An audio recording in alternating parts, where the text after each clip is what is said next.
Naiz irratian, bigarren kafea.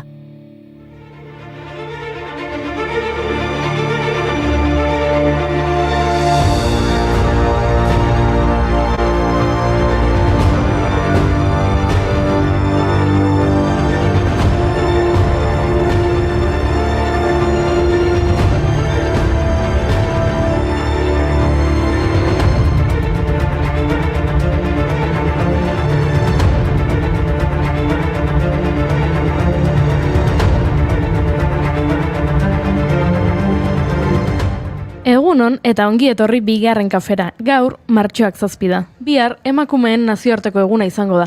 Talde feministak buru belarri ibiliko dira lanean orain, biharko ekintzak prestatzen. Gaur, saioa, beraiei eskaini nahi diogu. Martxoak 8 arira, Save the Childrenek Silentzias izeneko txosten bat egin du. Eta horren arabera, 2022an sexu indarkeriagatik jarritako salaketen erdietan biktima adingabea zen. Ikerketaren arabera, neskatua izatea arrisku faktore erabakigarria da, berriz ere horrelako eraso bat jasan ahal izateko.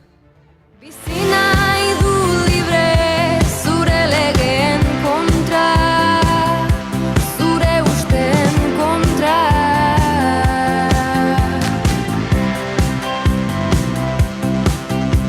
Legedi berriak idatziko ditut azaletan, behintzat irakur ditzazun biluzten euzunetan. Aginteak men egiten dizunetan, aurkituko nauzu hemen izango. 2022an 516 salaketa jarri ziren Hego Euskal Herrian sexu askatasunaren aurkako delituengatik, baina ezaztu 15 inguru baino ez dela salatzen. Gaiaren arira, gaur efemeride garrantzitsu bat aipatu behar dugu. 1860ko martxoaren 7an, 1000 emakume grebalarik emakumeen prozesio handia antolatu zuten Amerikako Estatu Batuetako Lynn hiriko zapatagileen greban. 1860an zehar, 20.000 langilek baino gehiagok parte hartu zuten nazioaren historiako langile protestarik handienetako bat deitutakoan. Lynn zapatagintza zentroa izan zen 19. mendearen hasieratik. Baina makina berriek eta ekoizpen sistema berriak lanaren izaera aldarazi zuten. Linieko zapatari asko ez zeuden pozik aldaketa horiekin. Artisau tradizioa arroa zuen ofizio batzena laster bihurtu zen ekoizpen masiboan oinarritutako industria. Lantegi handietan lurrunezko makinetan lan eginez, langileek kontrola galdu zuten. Lana nekagarria zen fisikoki eta etengabeko presioa zegoen ekoizpena bizkortzeko.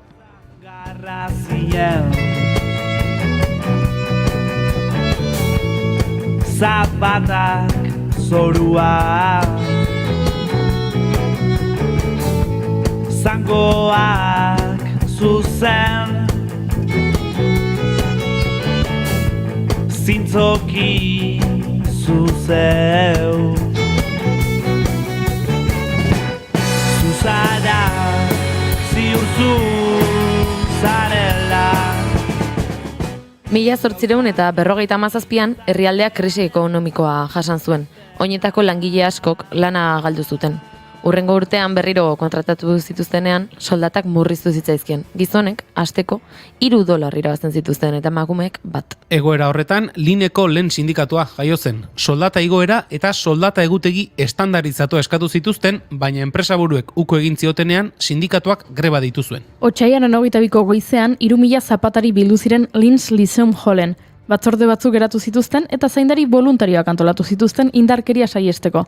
Astebetean, 20.000 langile baino gehiagok 25 hiritan uko egin zioten lan egiteari. Protestaren lehen egunetan emakumeak batu ziren. Grebaren parte hartzean funtsezkoak izan ziren zapatagintzako langileen zati garrantzitsua zirelako. Martxoaren 7an, gaurko egunez, ekaitza handi baten erdian emakume grebalarien talde handi batek elurrari aurre egin behar izan zion, Lineko kaleetan barrena.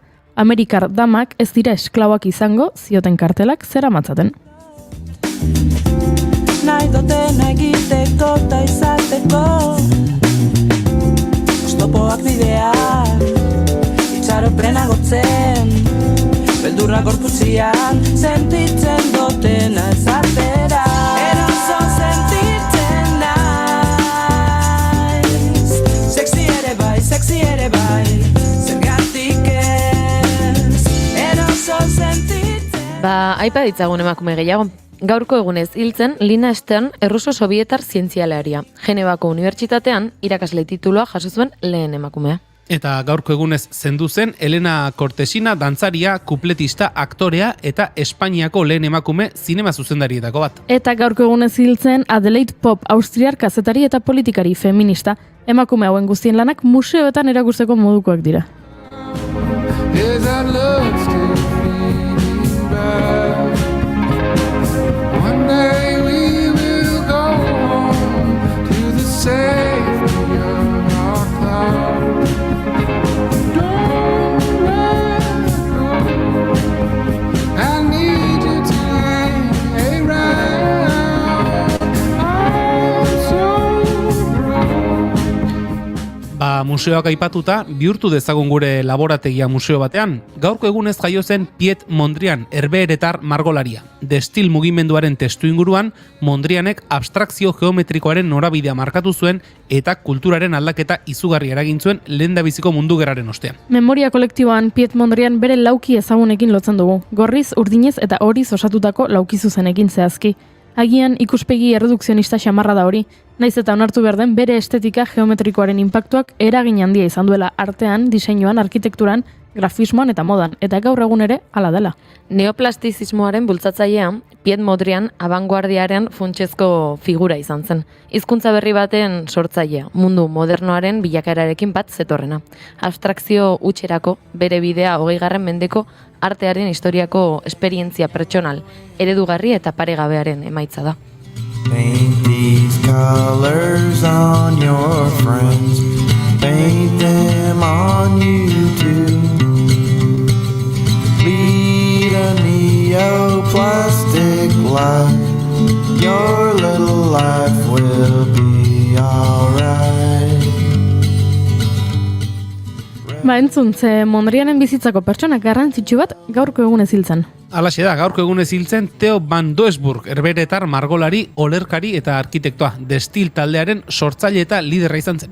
Hasieran bere inspirazio iturri nagusia Van Gogh izan zen, baina 1913an Kandiskiren Rublik irakurri zuen eta estilo espiritualago batera pasa zen. 1915an Mondrianen obra ezagutu zuen eta txundituta geratu zen. Handi gutxira Destil aldizkaria sortu zuen. Mondrianen lanak asimetria, inprimazio zuriko eremu handiak, oinarrizko koloretako blokeak eta lerro vertikal eta horizontaletako erretikuloa izan zituen ezaugarri. Van Doesburgek iradokizion bere konposizioi mugimendu handiagoa emango ziela lerro diagonalaren sarrerarekin, baina Mondrian hitzitzaion gustatu eta haserratu egin zen. Bueno, hala ere esaten dute, handik urte batzutara adiskidetu egin zirela. Txekit ba. Saiestu zastiroko azpalpal, itxaso zabalean, ageri irla bat ala beste. Izeber bat da,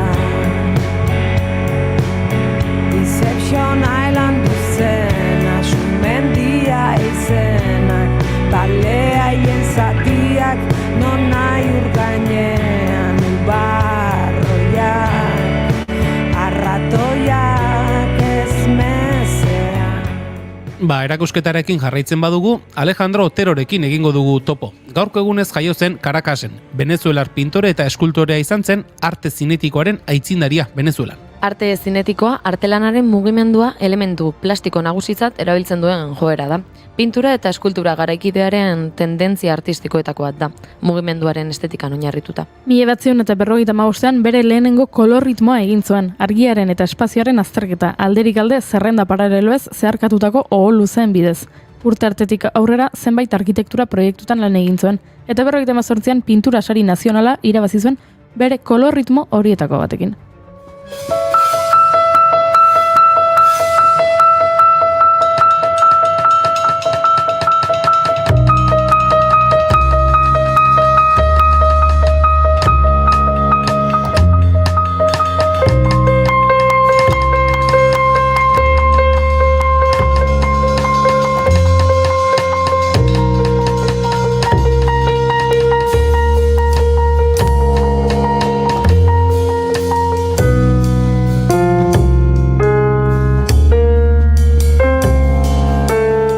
Eta erakusketa amaitzeko bertako artisten gela dugu. Gaurko egunez jaio zen Aitor Ruiz de Egino, artista hernaniarra. Bere lanean eskulturak eta pinturak nabarmentzen dira batik bat, baina garaikurrak eta zinema museo naiz etxe bizitzetarako diseinuak ere egiten ditu. Gainera, 3D inprimatzaileekin ere oso ondo moldatzen omen da. Berak egin zuen Handia filmerako Porespaneko harri megalitikoen diseinua, eraikuntza eta muntaia. Eta berak egin altzuen Irulegiko eskua. Juan Ignacio Artxuaga etorriko da gaur gurera eta gai hori jorratuko dugu. Zein puntutan dago azken urtetako deskubrimenturik handiena. Bueno, June, galdera hori guztiak adimen artifizialari egingo dizkiogu eta Unai Elordi dator ea zerekin harritzen gaituen gaurkoan. Eta kontu gehiago ere bai. Eta Neomak taldekoekin hitz egingo dugu, gozatu erakusketaz. Martxoak, 7 ditu, osteguna da, giroa nahiko eguzkitsu dago, beraz gu posik gaude, ongi etorri bigarren kafera.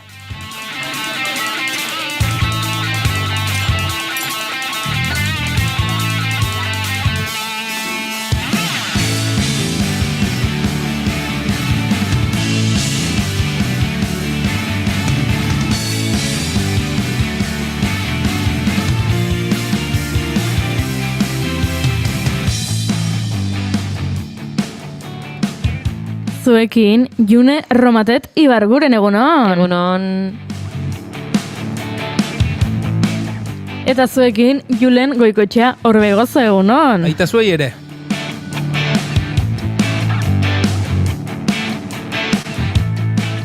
Ni Goiuri Ezeiza Arandia nauzue eta hemen gaude prest zuekin kafe hartzeko.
Konpromiso ezaren ideala, ez da beti erreala, nork erakutsi dizu ala, badala, bai, orgasmo zazala. Egunon gaztiak diote txatean, egunon guztioi bai, gazte, heldu, ume, adineko, mundu guztiari, gaur bigarren kafeak 7 eta 40 saioa du, goizak 10 eta 18 eta gu hemen txea gaude egunero bezala gure maite dutekin zuen eguna alaitzeko prest.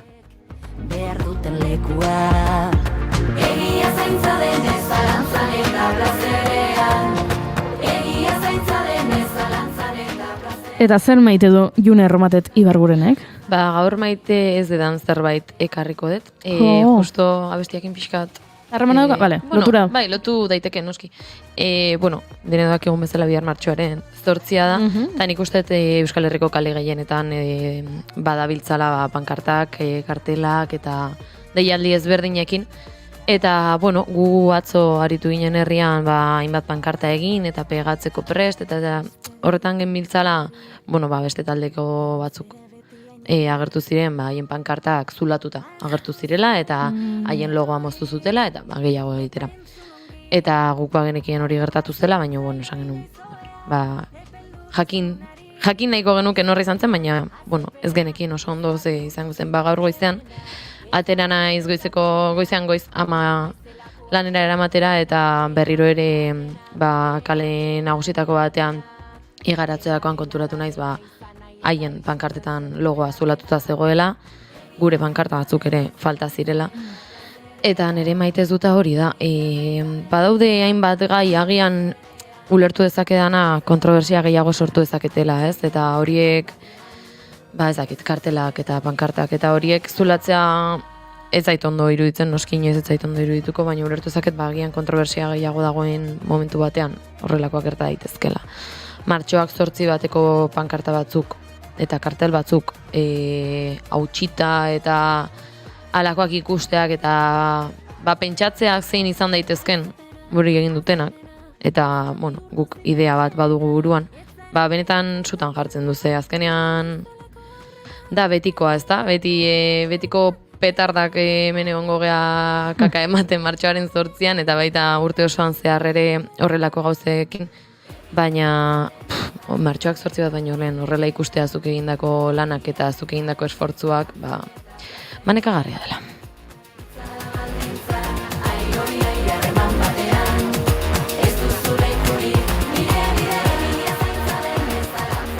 Eta zer maite du Julen Goikoetxea horregozok? Bueno, lehenik eta behin koreografiaren inguruan, eguneroko balorazio ere egin digute, indiokerrek egin digu. Eta zer dio? Julen pixka flojo, baina estilo libre hori gustatu zait, hori esateran indoan. Nire estiloa da impresionismoa, jende impresionatuta duzten du. Onerako edo txarrerako, baina hori da, eta estilo libre horretan, indiokerrek harrapatu du kontzeptua, vale. Zen oso sormen berezia da. Gauza gutxirekin asko esana izatea, hori zaila da. Batez ere txano jarrita. Hori da, horregatik, agertu eta desagertzearen arteko performance bazen, gaurkoa, horregatik jantzi dut txano, horregatik izan da. Bueno, txorakeria galbo batera utzita. Bueno, lotxagabea behar da, gero, izana. Bai. Hasiko naiz bere bidea jarritzen hasiko naiz, Label du lotxagabea, LL. Bueno, maite dut labur bat eta maite dut ez batekin nator. Maite duta da, saio hasi aurretik, hemen askotan gertatzen zaigu ez, maite dut igabe egotea eta hasten gara, zer esan genezake eta, proposamenen bat edo, eta hemen agertzen diren ideia horiek, nik uste bilduma bat egin behar genukela ideia horrekin, maite dutetarako botatzen dizkiguten ideiekin, eta, unun batean, bena ireratu ez, maite duten tarte berezi bat, hortxe, esan gabe geratzen diren proposamen hoien inguruan, eta maite dute zaberriz, Junek martxoaren 8 aipatu du, eta martxoaren 8aren bueltan, gure herrian, herri txiki batean, pena ematen dit, garbi esan da, udalak eta talde feministak, bi egitarau ezberdin bezala planteatzeak ez, edo prestatu behar izateaz, aurreko urteetan udalaren eta talde feministaren egitaroak bateratuta joan dira, horrekin ez dut esan nahi, beti udalak eta herriko taldek batekin da joan barrutenik, ez da gutxe horik ere, baina horrelako egun baten atarian, pena puntxu bat ematen ditez, horrelako herri txiki batean, eta egitarauak ere ez dira bereziki zabalak, garbi izan da, elkar bi egitarauetan batzen da manifestazio deialdi bat, eta gero, egitarau bakoitzak beste ekitaldi bana biltzen du, eta pena ematen dit hori, horrelako herri txiki batean, horrelako egun baten bueltan, egitarau bateraturik eginal ez izateak, ez dakiz zerbait gertatuko zen, ez dakiz zer gertatu den, ez dagoat informazio hori, baina herritar bezala pena puntu bat ematen du.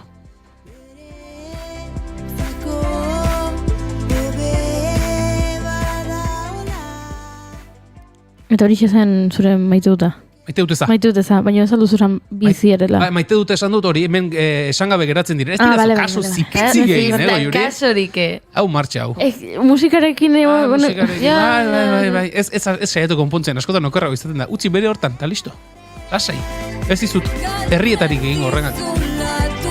Edo bai.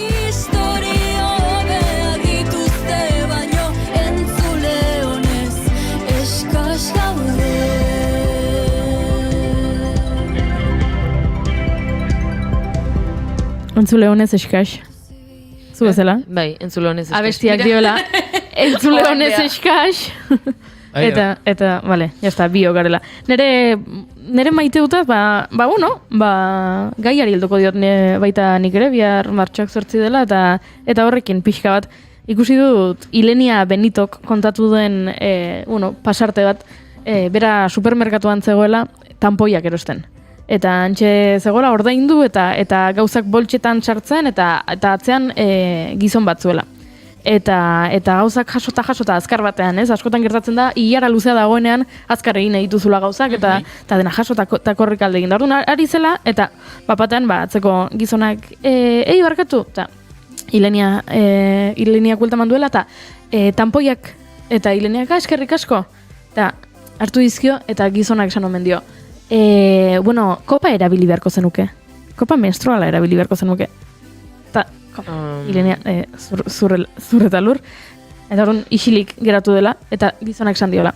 Bai, gainera gaur egun kopa, mota askotakoak daude, eta askoz jasangarriagoa da, eta gainera, hainbat materialekin egindakoak, eta Ileniak esan dio, barkatu, baina eske 13 urterekin jetxitzaidan lehenengo aldiz hilerokoa, uste dut ezagutzen ditudala merkatuan dauden kopa, tampoi eta konpresa guztien funtzionalitatea eta zenba dauden eta zertarako diren. Eta gizonak orduan. Orduan ziur nago ezagutzen ez duzuna izango direla kulero menstrualak. Tomar. Eta Ilenia, horrela, hau bete hortz, erantzun diola gizonari, ezagutzen dituela eta lasai egoteko produktu guztiak ezagutzen ditula eta ziur berak baino gehiago eta ez duela bere laguntza behar. Eta orduan gizonak erantzun hemen du, horietakoa zara, feminazio bat. Ondo,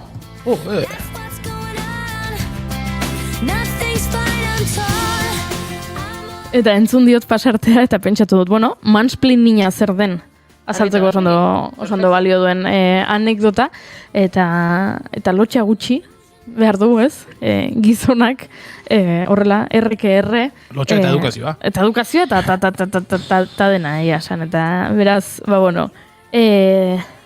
nire maite duta, Ileniarentzat eta maite dut ezak gizon honentzat eta ez dakit, barra gura sortu berezit, erridikulo iruditzen zaidena. Should have seen just what was there and not some holy light. But you crawled beneath my veins and now I don't care, I have no luck. Baina Juan Ignacio hemen dago eta berari ere maite dut galdetu beharko diogu. Egunon, Juan Ignacio? Egunon. Zer moduz? Oso ondo. Espaldiko? Oso ondo, gerra emateko prest. Gerra emateko prest? Bai. Bale. Zure alaitu egiten zara eguzki izpiak agertzen direnean, edo? Hasiko nahi zoentxe esan dezuenak. Bale, bota. Pixka zirikatzeko. Bale, bota. Hain ideologizatuta gaude. Ideologiaren ikuspuntutik bakarrik ikusten ditugula gauzak. Nik kontu hau, Ileniaren kontu hau, atzoezkeroztik birutokitan entzun dut. Eta inori entzun ez dio dana da, agian oin dela urte batzuk begibistako izan ditekena edo norentzat, ez da? Ez da zuen pentsatu agian gazte hori kopata kulero menstrual saltzaile izan daitekenik? Saltzaia balin bada, saltzaile nahiko kaskarra, ez? Ez alde izaten saltzeko empatia eta behar izaten dela bezeroarekin. Baino, pues ni burura etorri zaiden aukeratako bat hori da. Ez diot inoi aitatzen entzun. Egia da. Izan litek ez da, saltzaile baldarra, baina bestela, hainbeste jakituria. Eta insistentzia horrekin. Kopa eta kulero menstrualen gainean, nik gustazio ze saldu nahi ziola, bakizu, saltzaileek askotan ez dio oso empatikoak izaten, Beira, siesta garaian deitzaizuena, argi konpaini aldatzeko, eta holako. Bueno, hoxe, venga. Maite duta, ni YouTube maite dut. Ara? Bai, YouTube maite dut, zenba gauza ikasi daitezken Egia da. Alde horretatik, ez da? Orain egokitu zait, liburu bat atera behar dut atorren hilean, umbrale bezala aprobetsatuko dut, propaganda hoenik ez dugu ingo, baina. Eta, kontxo, bakizuen, guk esaltzen ditugun liburuak, asko jota egun aleo saltzen dira, eta dana gastua izaten da, eta dana zea. Eta, ikusi hote, aukera pixkat enteratzen hasi naiz, eta autoedizioa egiteko, eta hori. Eta maketazioa egiteagatik, ematez izuen, zartako txo, Txukuna, bai, zea bat. Eta kontxo, sartu nintzen asteburuan eta maketatzeko bideoak ikusten, eta atzo gau bian utzi nun ja maketatuta, eta ilota, bai. Gaizki atera baldin bada ez dizuek kontatuko horreko. Nigur, fede pixkat badet nik uste txukun gehatuko dala.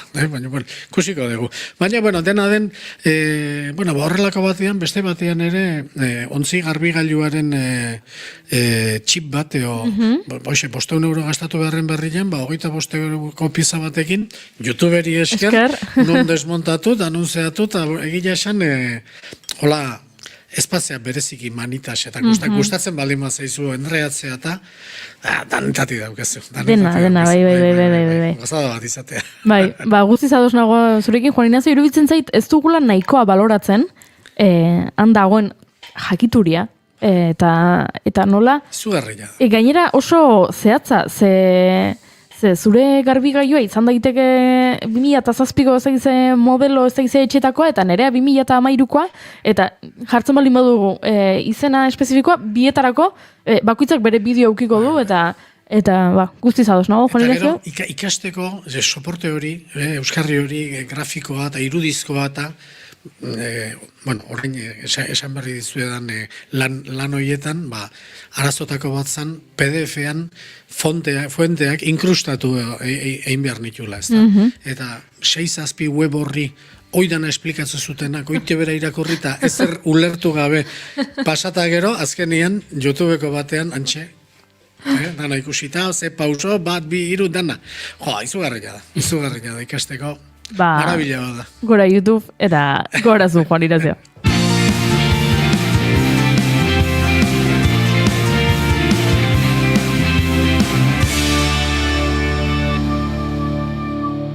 Emaiozu bigarren aukera bat egunari. Naiz irratian, bigarren kafea. Kontatzen zituzten zorioneko herri baten istorioak, nola zaintzen zuten, nola maite zuten, haien ahotan bizi zen hizkuntza. Irulegiko esku atxeden hartu ezazu, esku honetan dago zure ondarea. Irulegiko esku atxeden hartu ezazu, guk zain... Etorri zaigu, Juan Ignacio, entzuten ari gara, Irulegiko esku izeneko kanta hau, beraz, zerbait ere aurreratu dugu, zalantza gutxi ez da, zertaz jardungo dugun gaurkoan.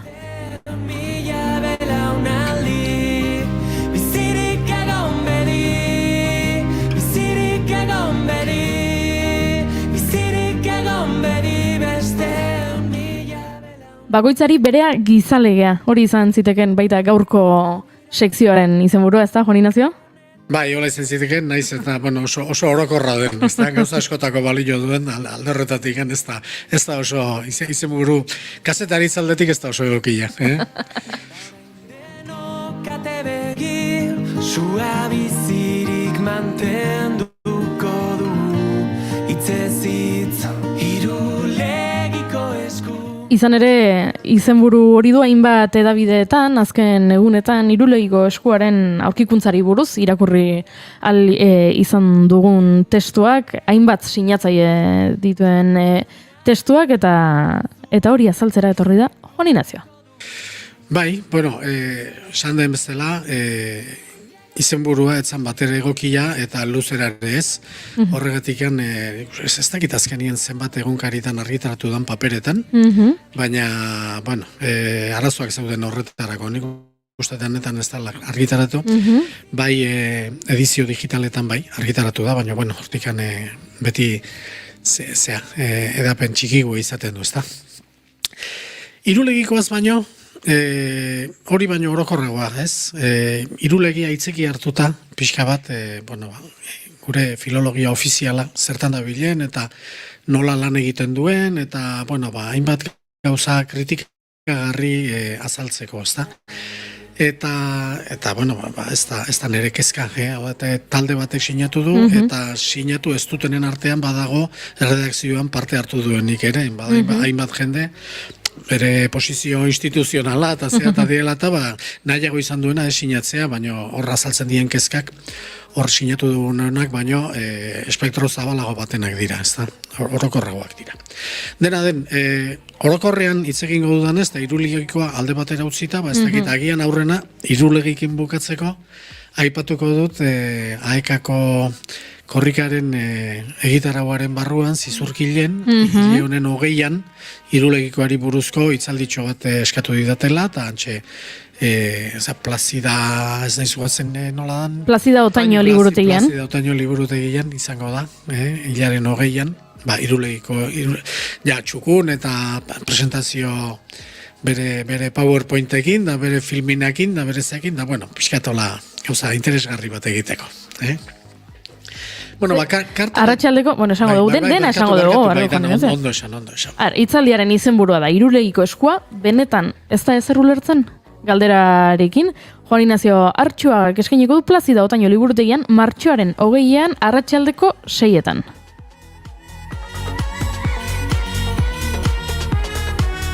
Behin itzorduak aipatzen hasiz gero ondo egin behar dira. Hori da.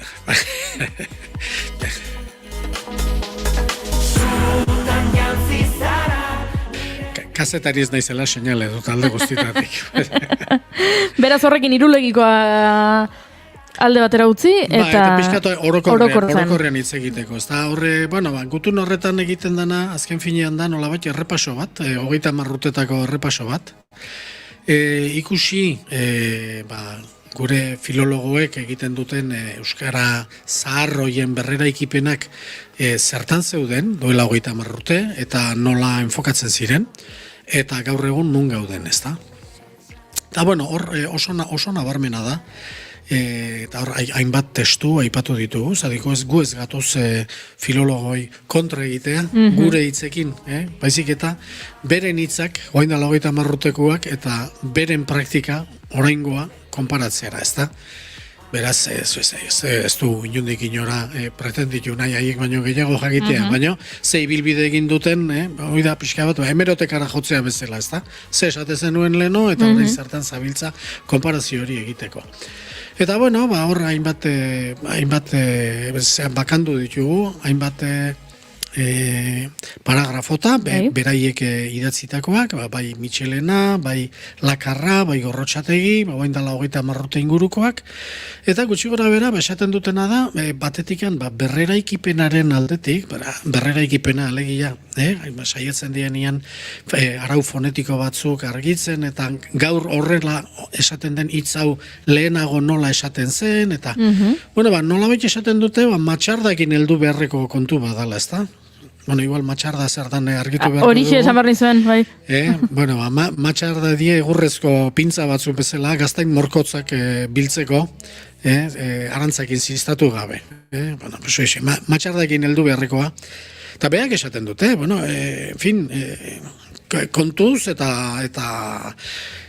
bere neurrian, eta ez dakit, indikazio bezala, baina nolabait egoen dela, 30 urte, jarrera absolutista edo dogmatikotik oso urrun daude idazten dituzten gauzetan, ez da? Eta, izan behar duen bezala, norberaren metodoaren eta emaitzen balioa, pixka bat, ez da esango zalantzan jarriz, baina erlatibizatuz pixka bat, ez da, zati kontxo, igea, espezialitate honetan, beste askotan bezala, ezagutzez dugun iragan batean murgiltzen, eta, ateratzen dana, guk uste dugu ona dela, baina, agian, egon daiteke ustekaberen bat, edo ikusi ez dugun zerbait, edo aurrikusi ez ditugun hainbat faktore, jarrera hortan, normala izan behar luken jarreran. Adibide bat ere aipatze da, ardoarena. Hori da Michelenarek egin zuen zea bat, ez da? Zen olako, berreraikipen hauek zen olako diren, ez da? Gaur egon badugu, Ardau esaten da Bizkaian, Ardo esaten dugu Gipuzkoan, Arno esaten dute Nafarroa beheran, eta Michelenak ikusi zuena zen, hiru hoiek nolabait, enbor batetik ateratzen hiru adar ziela, eta hor, enbor zahar horretan zegoen hitza Ardano zela, Ardoaren izer zarra. Eta, ardandegi, eta ardantza, eta olako hitzetan oraindikan gordezana, ez da? Horrela egiten dute. Batzuk oso garbiak dira, eta gero beti gertatzen dana, oso garbiakin bukatzen dugunean, hain garbiak ez direnekin, bakizu, eta gero zenbat eta zailagora, orduan eta matxarda behar haundiagoa, ez da, emaizei entzeko. Baina hori behaiek esaten dute, ez dugu guk esaten, behaiek esaten dute, ez da? Eta, bueno, gaur egun ikusten baduzue, edo irakurtzen baduzue, baieztapenen tonua askoz ere absolutuagoa da, eta bueno, zalantza izpirik gabekoa, hau hola da, eta hola da. Gehiago, estilo horretako baieztapenak ditugu gaur egun. Eta, bueno, literaturan pixka bat aztertuta, ez dago, ez dugu arkitu, ez dut uste, dagoen izatik mundu hori oso ondo ezagutzen duen jendea tarten egonda, honen preparazioan. Ez dago artikulo bat, ez dakit, momentu batean, esaten dena, bueno, orain arte zalantzazkoa zana, orain baditugu, ez dakit zenolako aurrerapen metodologikoak, edo hau edo bestea, eta oain ja, zalantzazkoa zana, ja ez da zalantzazkoa, ja beste modu batean hartu behar da. Horrelakorik ez dago, horrelakorik ez da inon argitaratu. Baina, praxiak eraman du, beste tono dogmatikoagora, gaur ezagutzen dugun tono dogmatikoago horretara, ezta?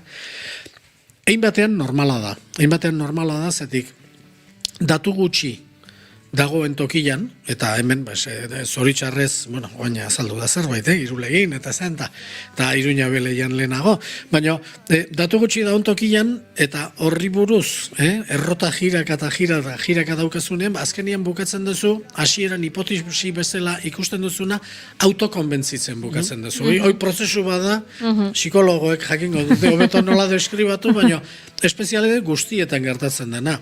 Ni ere, olako espezialidade batean nabil, datu gutxikin, eta datu gehiago bilatzeko, aurkitzeko esperantzari gabe, eta konturatzen naiz ne honi, pixka bat, bai, hori oso normala da. Ohikoa dela, bai. Oso normala da. Azkeneako, zalantzan zenduna, azkeneako seguru, baino seguru ego ikusten duzu. Zerbait heldu egin behar? Ez, autokonbentzimendu prozesu bada, eta danei gertatzen zaigu. Baina, bueno, horretarako importantea da kontrastea. Kontrasteako, eta mutilzarrak raro bihurtzen dien bezala, inor ez daukazunien kontrasteako, azkenian zure horretan, gira eta gira errota, eta zea berekoa da. Ari bereko kantua da. Bueno, orduan, hori berrera ikipenei dagokienez, ez da? Hori berrera ikipenak nahiko seguruak dira, ez da? Esate, hau baino lehen, konsonante hau baino lehen, lehenago beste hau zegoen. Horrelako gauzak, nahiko aldan neurrian, dokumentatu daiteken neurriak, dokumentu batzuk baditugu zarrak, eta orduan, batzutan esan daiteke, seguru behi da honek eman du beste hau, ez da? Bale. Gero da, kronologia. Eta hori da, interesatzen zaiguna, batipat gauza berriak ageri direnean, eta esateko hau izan daiteke, edo ez daiteke izan, hitz batzuk esan daitezke, hau ezin da izan, zeren letra hontatik letra hontara pasatzea, sekula santan ez da gertatu euskeraz. Bale. Baina beste askotan eta gehienetan gertatzen dena da, orain gu daukagun forma hau, euskeraz esaten den hitz hau, forma sekundarioa da. Ze esan nahi du, beste hitz batetik dator, beste konsonante batzuk edo beste bokal batzuk zituen, beste hitz batetik dator. Orduan, hau ez da dagoen formarik zaharrena. Horreaino konforme. Ados. Noizkoa da forma zahar hori? Ideik ez. Ez dago modurik, filologian ez dago modurik data bat esleitzeko fenomeno bati. Ez bada dokumentatuta dagoela. Esate baterako, artikuluarena hori nahiko ondo dokumentatuta dago, hizkuntz guztietan gutxi gora bera, goi erdi aroan edo gertatzen dalako, eta dokumentatuta dago, noiz gertatzen den espainolez, noiz frantsesez, noiz ez, eta horri marko bat ematen dizu, eta esan dezakezu, artikulu horik ez zegoen lehen. Artikulu esan nahi du, bukaera horiek, ez da?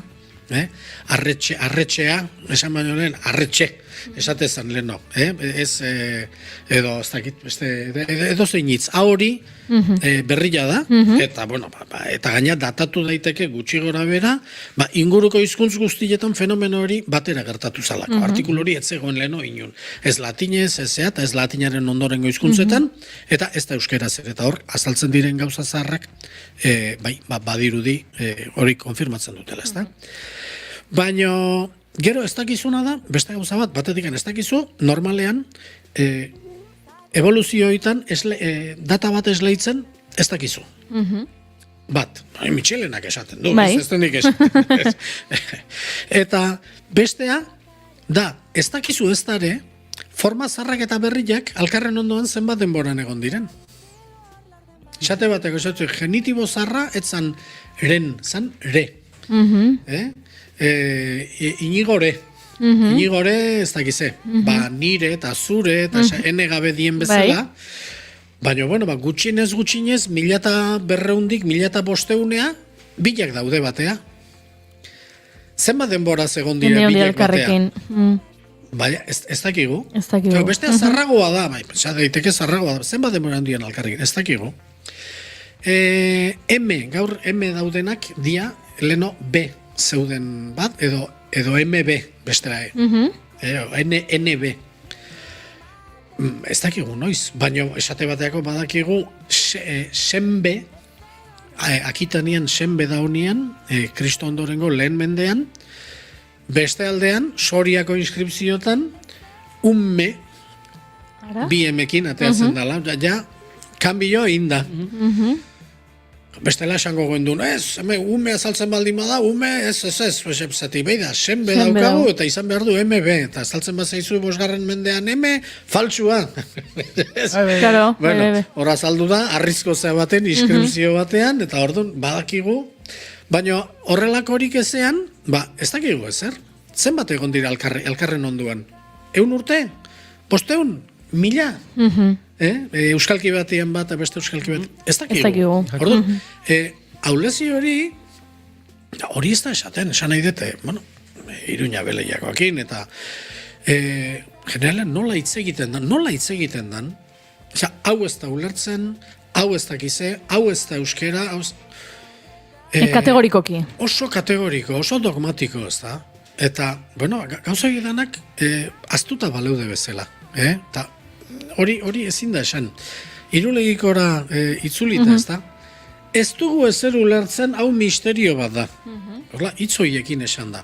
Baina, a ber, Irulegikoaren inskripzioaren oso antzeko esaldi bat egin daiteke, oso antzeko hitzekin, berdinak ez badira antzekoak, hiztegian datozenak, eta gaina guztien artean esan nahi borobileko esaldi bat ateratzen da. Agian ez da izango.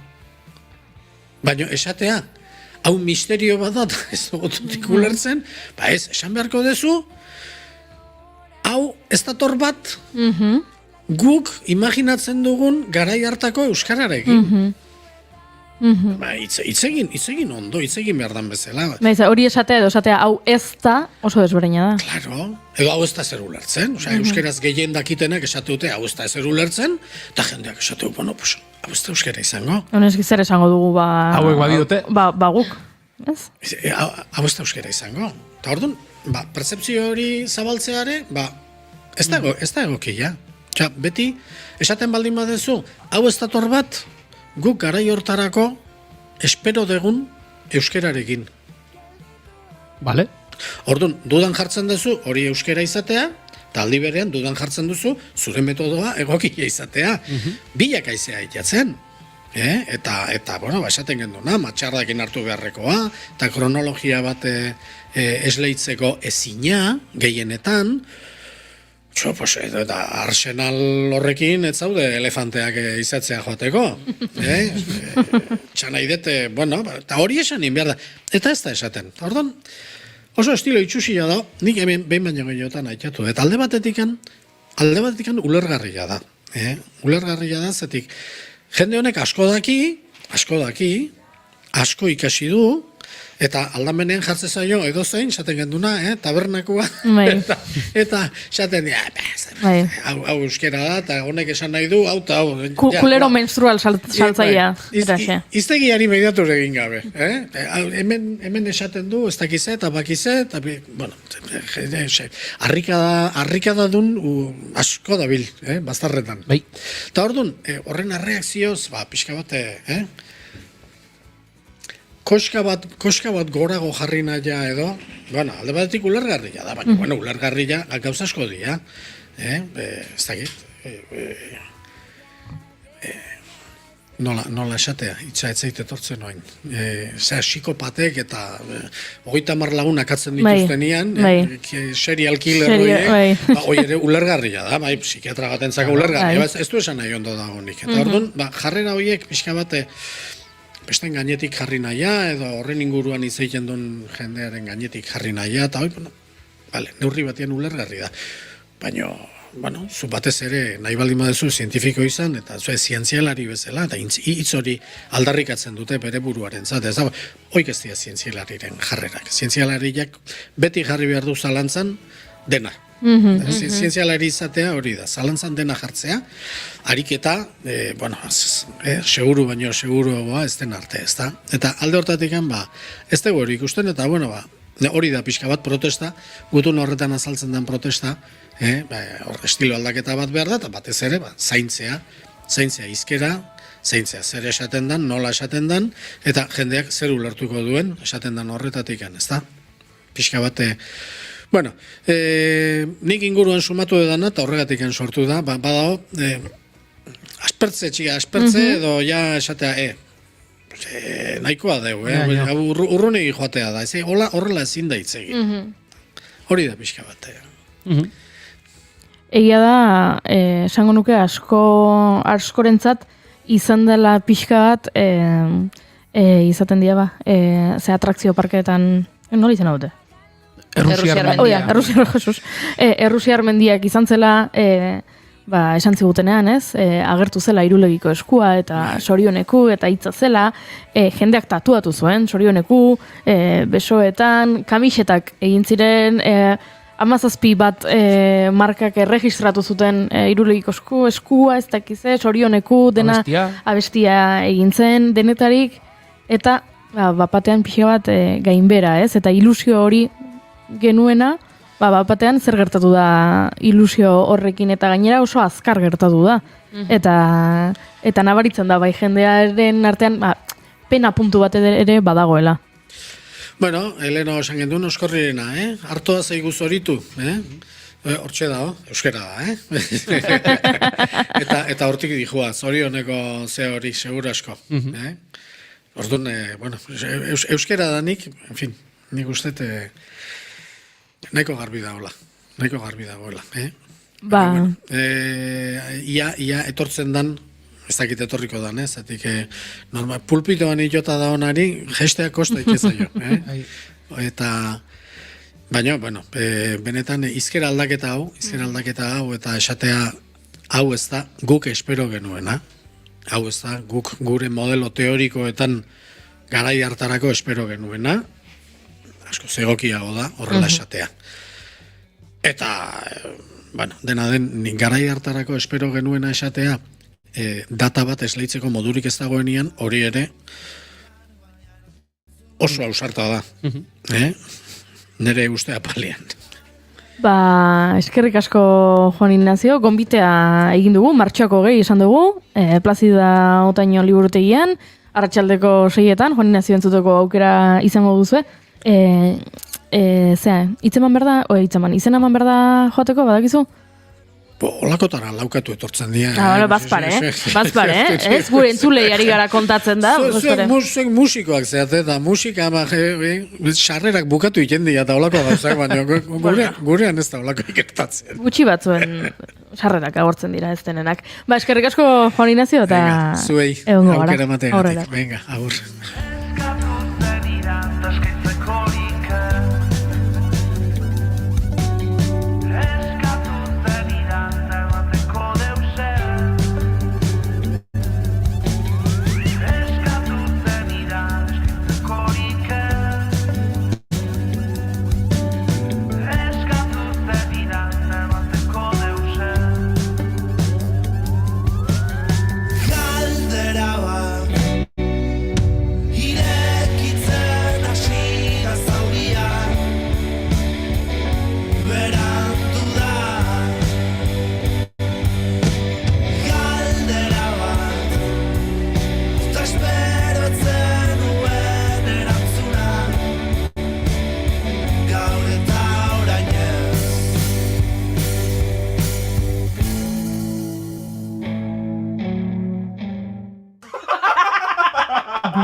Ara, Oiana, hemen ze hartu zaigun bekatoros bat?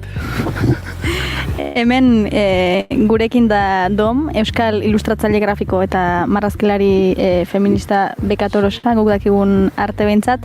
Alduden Nafarroa berean jaioa 1994 urtean, eta hainbat proiekturen artean akaso ezagunena Beka Torosak liburua bera da. LGTB komunitatearekin lotutako beste proiektu batzuetan ere ari da hemen Baxe Nafarroan.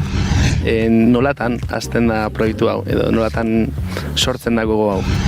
Eta gero berriz itzuli nintzarik Euskal Herrira, egiten nuen lanak Lasgondeia askien ganatua zen. Baina iduritzen zaitan, pixkat egetxe egizela han egiteaz, eta Glasgoko gizartea biziki queer baita, eta transidentitatea biziki azkarra da, LGTB-tasuna orokorki ere ikusten da denetan, kajikan ere biziki presentzia polita badu, eta beraz berriz itzuli nintzelarik etxera, pentsatu nuen, orain ene aldi zerbait egitea, nahi nuen liburu bat egin, berriz maite mindu nintzen ene lehenbiziko amodioarekin, eta... Historia hori iruditzen zaigu, fascinating. Entor gara kotxean komentatzen lehen, eta izan da, bueno, osea. 10 urtez entzatu niz berarekin izaitea, eta memetu batez errandit, bai, ados, hola eginen dugu. Eta beraz horrek, iman dit Alimaleko kuraia olako proiektu potolo bati lutzea ere. Beka Toros kontzeptua liburu honetan haratago doala edo ez dela, kristautasunak bekatari deitzen dion horri referentzia egiten dion kontzeptu batez, beste leku batetik hartu duzula. Bai, hori da lehenbiziko abiapundua, erraetan umezala ni edo erlijio hortan bizi izaniz eta biziki azkarki, gande guziz joeten nien mezara, eta apesa egiten zen eskolara, Zutitu behar ginen egunan apesa, jaun apesa, eta gana. Txipidanik deia ikusi nuen Eliza etzela bat ere leku on bat emazte bat entzat. Eta onuk gutiago LGTB pertsona bat entzat. Eta beraz, enetzat bekatuan bizitzea da, pixka bat txiste bat, gehiago da erraitea askatasunean nahi dugula bizi. Ene ustez, bekatuan bizitzea da ere plazejan bizitzea adibidez, lanari buruz adibidez, pentsatzen girela gizarte batean zeintan lanaz sofritu behar dugun, eta hori biziki giristinua da ere jaiteara lanaz sofritzea eta dirua egitea sofritzean, eta adibidez nik lan egiten dutalarik biziki maite duten lana eta zupat ere sofritzen, eta beraz hori ez da lana, zeta lana egiten dutalarik behar duzu sofritu, eta behar ez duzu lana egiten da plazeja. I don't see what she sees, but maybe it's 'cause I'm wearing your cologne. Gure webgunean eta podcast plataformetan entzungai. Naiz irratia. Putzu batean islatutako, lainoa bezala, lokatzartean talereran. Hor gaude argi ikusten duzun bezala, zure betazalak ireki gabe. Itzen uholde etengabe bat, bere urak azitazi, aizte ufada ezin duzuna, besoekin geldiarazi. Nortu gazen du lurra, geu aldi bagara, geure lurra. Zubiak sortzen, jaikitzen da erortzen. Julen, badakizu zer den hau? Abesti bat. Bai, badakizu nork abesten duen? Nik ez dut identifikatu. A ber,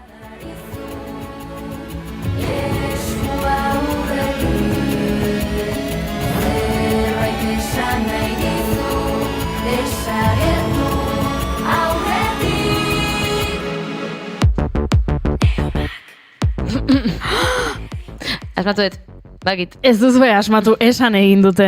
Eta hori zure pantaila erakurtzen. Neomak taldeak gaur bertan argitaratu duen abestia da. Hau, hor gaude izena du, eta nolatan ba, abesti bat? Herri urrats 2024ko egin dutelako. Jaio berrien lehen irria, oraindik mundua ikusi gabe.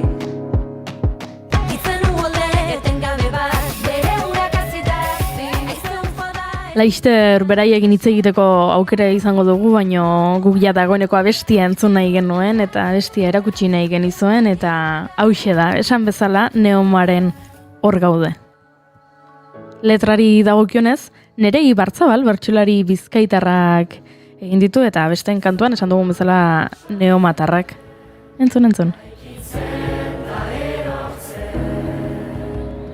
Ikasi dugu urratsak elkarlotzen. Ozadarra naizu, eskua urrekin, zerbait esan nahi dizu, desagertu aurretik.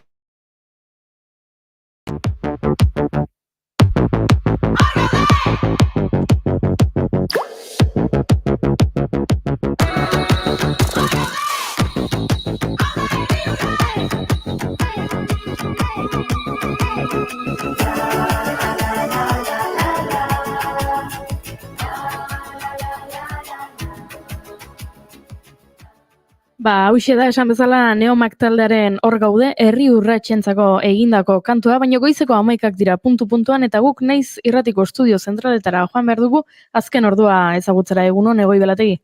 Egunon baita zuei ere eta berriz ere ertzaintzaren jarduari tiraka jarretzen dugula. Ertzaintzaren kargek zauritutako azken pertsonen kasuen arira, poliziarekin gertatzen ari dena kezkagarria dela berretsi duelako EH Bilduko Arnaldo Otegik eta ohartarazi du zentzorretan EITBen egin dioten elkarrizketan deskontrolatutako fenomeno baten aurrean gaudela. Ez dugu ongi ulertzen zer gertatzen da, baina hor hipotesi ezberdinak egon daitezke. Ni beste egunean esan nuen eta berriro errepikatu dugu. Nire ustez deskontrolatutako fenomeno baten inguruan hitz egiten ari gara eta hemen ez dakit norbaitek ertzantza kontrolatzen du. Eta ikusita sekuentzia Tolosa, Donosti, Bilbo, Gasteiz, berriro Donosti, guretzat hori oso susmagarria egiten zaigu, ez? Norbait tentsioa altxatu nahi du eta ez da esker soberanista. Tira zentzu horretan gogora ekarriko dugu zer den gertatu zen gau hartan 44 urteko emakume bat ziuan ingresatuta baitago anoetan pasaden asteartean ertzaintzak egindako kargan proiektil batekin buruan jo ostean. Notizias Gipuzkoak eman du berria eta hedabideak jaso duenaren arabera, emakumea kontziente dago bai, baina bere egoera larria da barneko garuneko odol jarioa baitauka. Esan behar baita ere, bigarren zauritu bat ere izan zela, segurtasun sailaren oharrak ospitaleratutako emakume horri buruzko informazioa baino ez duenean ematen. Naizek jakin izan duelako bigarren emakume gazte bat ere zauritu zela ertzaintzaren kargen ondorioz, eta estadiotik gertu zegoen taberna batean hartatu zutela. Kasu horretan, Ferrerias eta Madrid hiribideko inguruan gertatu zen polizia kargaren ondorioz, zale honek Realaren autobusa noiz iritsiko zain zegoela, jaso zuen pilotakada bat buruan lagunekin zegoenean. Bertan hartatu zuten ambulantze bat bertan taberna batean hartatu zuten ambulantze bat heldu arte jarraian Donostia ospitaleko larrialdietara jo zuen gazteak eta naizek jakin izan duenez dagoeneko salaketa jarri du epaitegian. Errepikatzen ari direla oso ongi ulertu gabe zergatik halako kargak azken asteetan. Gainerakoan, esan behar gaur goizean AP8 errepidean, Mendaro parean auto batek errepide horretan zegoen pertsona bat harrapatu duela, puntu horretatik esan behar oraindik ere dezentekoak direla autopilaketak, baina 5 kilometrotakoak ziren dagoeneko 8 kilometrotakoak izatera heldu direnean duela ordu inguru. Gainerakoan, gogora ekartzea baita ere Larrabetzu parean, Nazional 6 errepidean, bertan hainbat ibilgailuk istripua eduki dutela, puntu horretatik azken ordukoa da, dagoeneko autopilaketak gutxituz doazela. Goizeko 12 minutu, onaino momentuz, berriz ere konexia bigarren kafeari, gure aldetik, eguerdiko 12etan bueltan izango garela informazioaren ariaren bigarren edizioan. Eskerrik asko Egoi Belategi, gu Neomak entzuten jarraituko dugu, abestia asko gustatu zaigu eta. Putzu batean islatutako, lainoak bezala, lokatzartean talere. Argi ikusten duzun bezala, zure betazalak ireki gabe. Itzen uolde eten gabe bat, bere urak azitazi, aizte ufada ezin duzuna, besoekin geldiara. Aurreratu dizuegu Neomatarrek egin dutela aurtengo herri urratseko abestia eta telefonoaren beste aldean dugu Neomatar bat. Leire, egunon? Egunon. Zer modu zaude?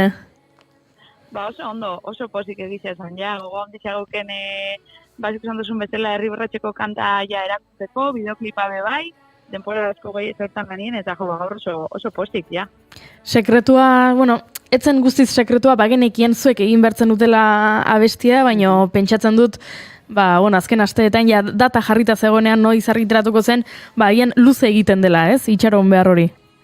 Bai, nik uste bai, eta nera hori geixen bat ja goguekin gauzelako, eta bueno, kasuntamen maitakin oso pozik geratu garelako, orduen ja hori, ez? Ja, hori da, data urbiltzen doien enien, gero zago geixaukin erakusteko, eta ja, bai.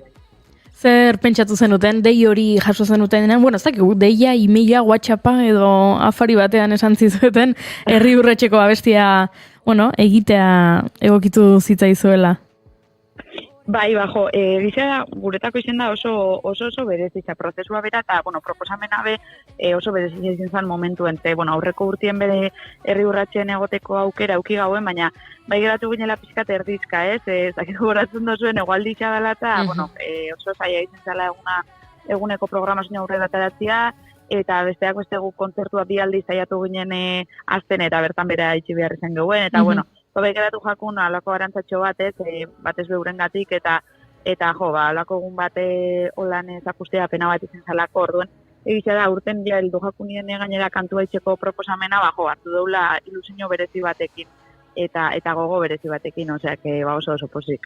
Ondo gogoratzen dugu, han izan ginelako, eta antzegoen euri zaparra da hori goizetik hasi zenean, eta hor iristen joan ginenean senperera eta eguraldia ikusten genuenean honek ez dirudi buelta emango diogunik honi eta blai eginda denak antxe bildu ginen. Ez horiek euria haizea ere gogor eta hor alaitu gintuen gauza bakarra, bueno, taloak jan genituela eta taloekin pixkat berotu ginen, baina nego ginen bai zuei begira beldurtuta han estenatoki erraldoi horretan antzegoen tresneria guztia eta esaten genuen nahi ama, gaixoak nola aterako dira holtzara. Eta bai zuek eta bai egunerako zegoen beste gitarau osoa, beraz, bueno, polita, beraz, aurten ilusio berezia abestia egin alizatea. Nolakoa izan da prozesua? Ze aipatu dugu, aurreratu dugu, Nerei Barzabalek bertsolari bizkaitarrak egin dituela hitzak, baina nolako izan da zuen arteko elkarlana?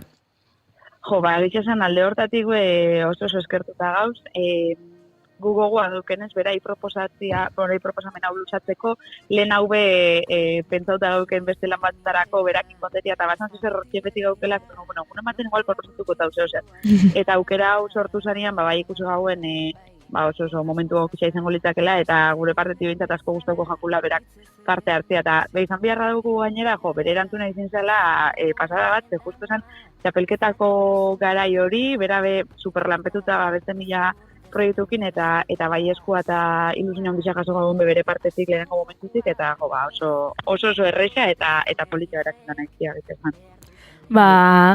Esan bezala gaur atera da kantua, guk ja gozatu dugu, gehiagotan entzungo dugu, baina hemen gure partez, bigarren kafeko lankideen partez, neomatarrak zoriondu nahi ditugu. Ez soilik herri urratxerako egindako abestiagatik, baiz eta azken urteetan jasotzen ari zareten arrakasta zakuka da horrengatik. Ikusi zintuzegun turreko Grande Part horretan, Bilbotik egin genuen horretan, han ere aritu zineten. Leku guztietatik ari zarete gonbidapenak jasotzen, eraz, zorionak, lana ondo egiten duzuenaren seinale? Bueno, eskerrik asko, bai. Itxasan oso posi gauz, eta bueno, lana ondo egiten zaiatzen gara, baina gira da inguruan bebadukoula lan azpitzen da bien jentia, eta oso eskertuta gauzela, basko bezala. Leku askotan joteko aukera eukitzeagatik, eta gure proiektu hau, alikta jente geixen nahi erakustiaz, oso eskertuta. Eskerrik asko Leire, beste batean bigarren kafea aurrez aurre hartuko dugu eta katiuka bat eskainiko dizugu, eta oso ondo. Ziur naiz elkar ikusiko dugula kontzerturen batean. Hori da, espero dut. Gozatu eguna, agur. Bale, berdin, agur. Egia zaintza denez zalantzan eta plazerean, hitza da baldintza, ai harreman batean, ez duzu lekurik nire bidean.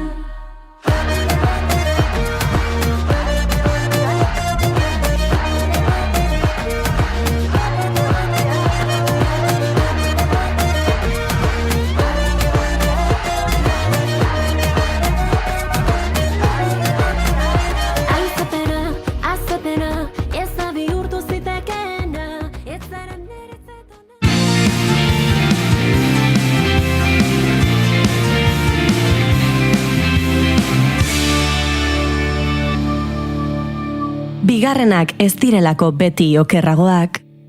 Bigarren kafea.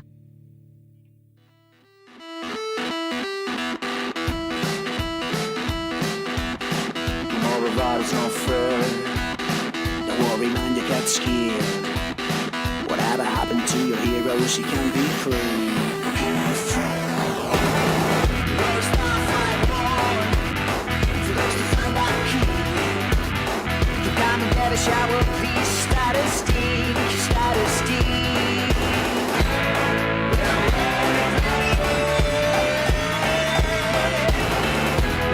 You gotta see how to live it. Yeah. Zenbat diruren truke salduko zenuke zure begininia? Step by step, step by step. The game plays with us. We want you not to make a plan. We want you to feel. Zer egin daiteke beginini batekin?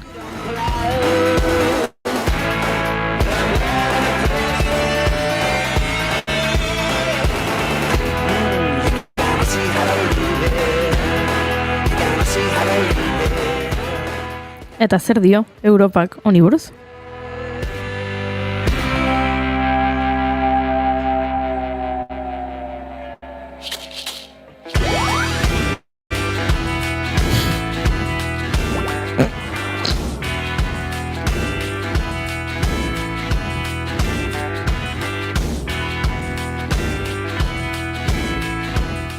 Duela aste batzuk aipatu genuen WorldCoin enpresa, aipatu genuen Bilbon zeudela begininien argazkiak ateratzen txampon digital batzun truke, eta atzo jakin genuen Europako datuen babesaren legeak 72 ordu eman dizkiola Sam Altmani, WorldCoineko sortzaileari, ekintza hau gelditzeko.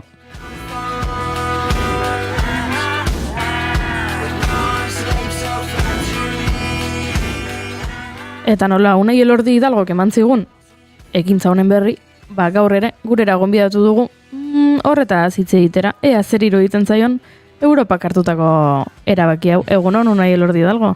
Egunon... Zer modu zaude? Super ondo. Super ondo? Eguzkia dira.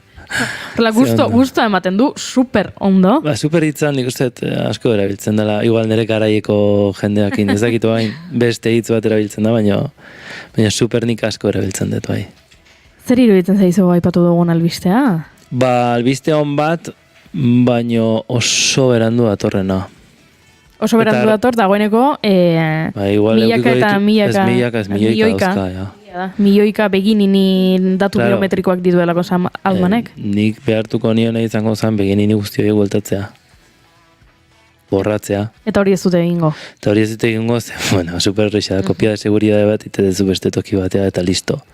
Zeberaien, hau da, askotan enpresa asko oso hermetikoak izaten dira, eta, badauzkaten nahikoa baliabide gauza guzti horiek nolabait ekiditeko, hau da, ezakite, dozin lege ateratzen denean bezala, ez, rekurtso gehien dauzkaten pertsonak ebai errezago egin ditzazkite horrelako gauzak. Kontua da, oso berandu iruditzen zaitela, ez dakit, 2 hilabeteko atzeraperan egin zatea, ez, hori ez egin. Egin lehenengo egunean, esan nahiet, ikuste bali mazut, eta eskerrak, ez dakit, komunikabideetan asko esplotatuen gauza bat izan delako, esperto ezberdinek esan dutelako datu biometrikoak ze garrantzia daukaten, eta zu RGDP-ko eta Europako aliantza horren barruan ulertzen dut, begoal zure denbora berdezula gauzak reflexionatzeko eta ez izateko horrentan jantea, ezin ezun egin da 2 hilabete berandu esan orain ez zeda dauzke guain 2 milioi iris, entrenatu dezake modelo bat errez, bereak dira, ze jendeak erakutsi dizkio, kontua da, eta hontan asko inziditu bardan gauza bat da, ez da bakarrik zuk datuak ematizkiozula pertsona dati, behazik eta espezifikatu behar dizula expresamente zertarako erabili hartu. Eta erabilera bakoitza espezifikatu behar du, hau da, esango dizu, berez gertatu beharko lukena izango zen, jarri beharko lizuke zure aurrean esaten, hau da egingo duguna zure datuekin, eta gauza bakoitza baietz edo ez esan. Baina hori pantailan aurrean jarriko balizu ez esango zenun, esango zenun, 30 eurogatik, nik ez denai hau estatu batutako gobernutako datu base baten sartuta egotea. Edo ez denai datu honekin zuk 1000 aldiz diru gehiago irabaztea, edo ez du nahi espekulatzea iris hauekin, edo ez du nahi zuk sistema bat diseinatzea honekin, eta azkenean saltzen dena da zuregatik egiten dut, hau, ez? Eta askotan kostienti izan gara, enpresak diran, ez? Beraien benefizio ekonomikoak begiratzen dituztela, eta beti horrela izango dela, hau da, ez dago ezer gratis, eta gainera ez da zure hobe behar, ez da beraien hobe behar, ez. Orduan, hor gelditzen den gauza bada, beraiek lortu duten nahi zuten inpaktua, jendeak berotasunarekin saldu ditu bere irisak, eta lortu duten nahi zuten hau, hain txiringitoa izten baldien badiote behi berdin zaio. Beak nahikoa datu dauzke, iris rekonozedore bat iteko, eta daukaten potentzialarekin, ingo duten dagoen iris rekonozedore bena, baina behar dugu iris rekonozedore bat ezkio da beste galdera. Hala ere, esan duzu albistea berandu datorrela, baina pozgarria dela esan genezake, delako lehenengo aldia, hori 76. artikuloa aplikatzen dutela, eta orduan urgentziaz horrelako ekimen bat edo horrelako proiektu bat bertan bera uztera derrigortzen dutena, horrek esan nahi du gehiago iritsiko direla, baina aurrekaria jarrita errezagoa izango dela aurrerantzean horrelako enpresak eta mugatzea, ez da? Esango nuke denbora gutxituko dela, margen asko da, esan daik, 2 hilabetetik astebetea jeistearako margen handia izan daiteke, baina da, zuk esatzen dezuna, bai.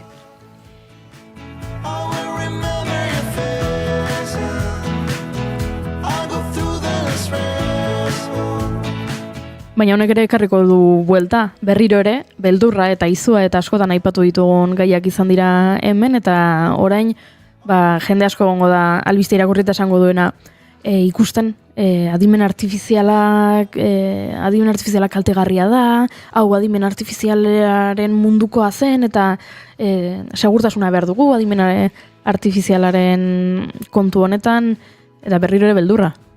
Nik uste normalizatzea iritsiko dela, eta hau da, adimen artifiziala bera teknologi bezala ikusiko dela, ez amenaza bezala. Nik uste askotan izaten dela, ez jakintasun hori.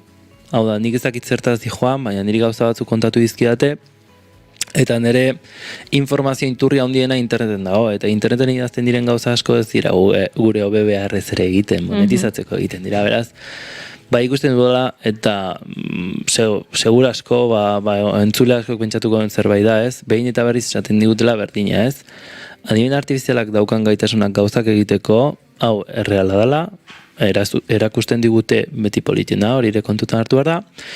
Baina beste batetik ikusten dut, nolabait gure garunak egiten duen eragiketa bat edo ariketa bat dela, pentsatzea, ze kalte egingo ditu honek berri honek, ez da? Adibidez esatea nire lanak enduko du, edo ikasten hasi behar naiz, edo alerta, sensazio, edo sentimentu hori, espabilatu inbardet, bestela atzean geldituko naiz, igual lanik gabe nao, edo igual ez de bizitzan lan egingo, edo ez dakit, nahi vigilatzen ari da denbora guztien zer gertatzen ari da, ez da askotan badago, informazio falta hori, zeren zuk hori bilatze bali madezu, eta saiatze bali mazea bilatzen benetan adimen artifizialeko algoritmo batek zer egiten duen, edo oso zaila da ulertzeko, edo oso teknikoa da, eta askotan bakarrik ikusiko duzu bideoak zer egiten duen. Orduan, nik ulertzen dut, bai entzulea eta bai nire inguruan bertan, ez? Askotan, hiru zerbeza hartutan, zer nolak, hasta nire aitak esaten, adimen artifizialak dauzken eragina ze fuertean dira, eta esaten, ze gertu da hon, ja.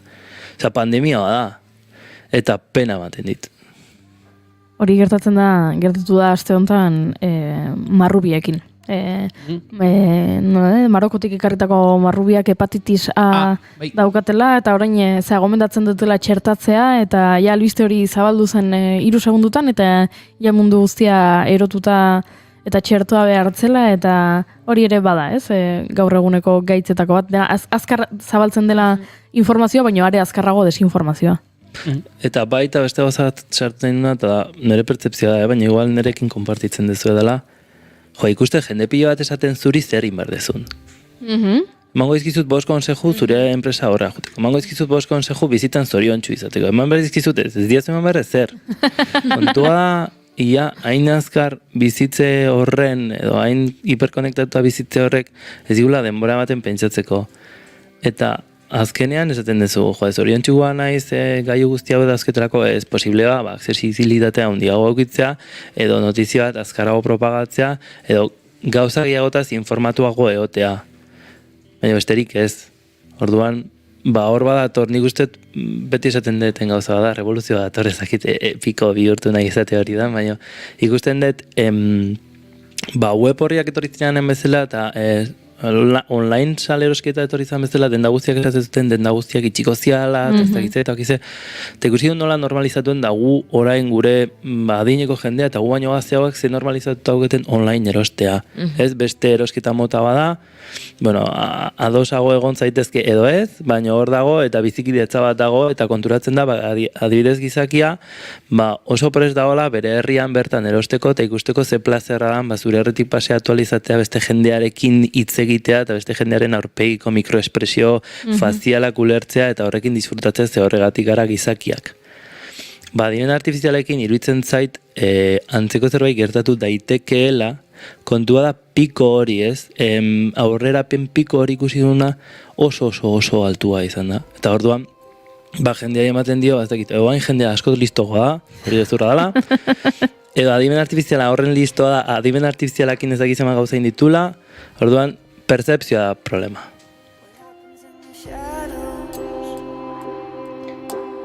No one has to know. The truth is in the gallows. It'll burn, but won't let go.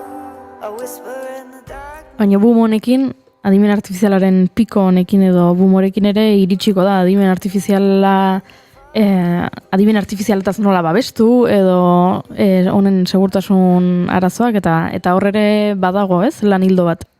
Bai, izango nuke ikusten ditudan adimen artifizialeko artikulua kontutan hartuta eta komunikabide desberdinetan ezakit Big Four hauek edo enpresa handi hauek esaten dituen hitzekin da iruditzen zait adimen artifizialaren merkatuak kristona izango dela eta kriston diru pila sortuko dula eta fijatzen bali mazeate badago horrelako mikrosegmentazio bat aplikazio desberdin pila bat ateratzen dira adimen artifizialeko eta denak laguntzen dizute pila bat, ez? Orduan, saltzen ari direna da, segure sentitu zaitez sortu dugun beldur horretan. Bai? Eta zure, esan genezake gaioa, zure gainean ematen duzuna, ia zure ADN-ean da, zure mobia.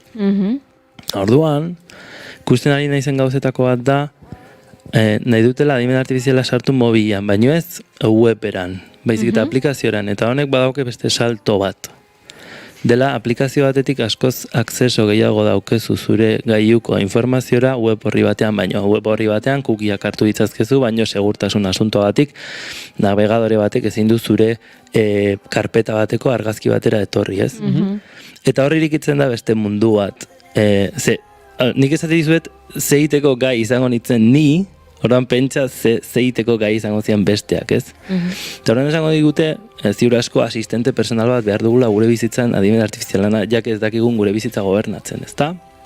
Eta horietako bat izango da, ingo dituzu gauza pila bat, eta gaina mezu pila bat superseguruak izango dira, eta phishingeko mensaje bat irizitzen zaizunean bankuko alerta bat BBVakoa esaten sartu enlazio honetan, eta ez dakize gertatuko zaizu, babestu eta egongo zera. Eta igual posible da. Baina almen berdinarekin indezakezuna da, eta oso erreza da, bere zailtasuna dauzke, baina beraientzat oso erreza izan daiteke, bazuk aplikazio horren permisoak emate baizkiozu galeriara sartzea, image captioning deitzen den kontzeptu bat erabiltzea da. Adimen artifizialak orain dauka gaitasun bat irudi batetik gauzak interpretatu alizateko. Hau da, balima daude bi pertsona izketan parrezka, esan dezake, hemen daude bi pertsona izketan barrezka eta erlazioak egin eta pertsona asko ateratzen da irudi horretan, beraz pertsona honen laguna izan daiteke, eta, ez dakit, rekonozimiento facial aplikatzeko lotxa gutxi egiko zuten, baino hori ere posible izango zen. Ez da, orduan, behitzak gurekiko egiten duten perfila oraindikan eta personalizatu goa da.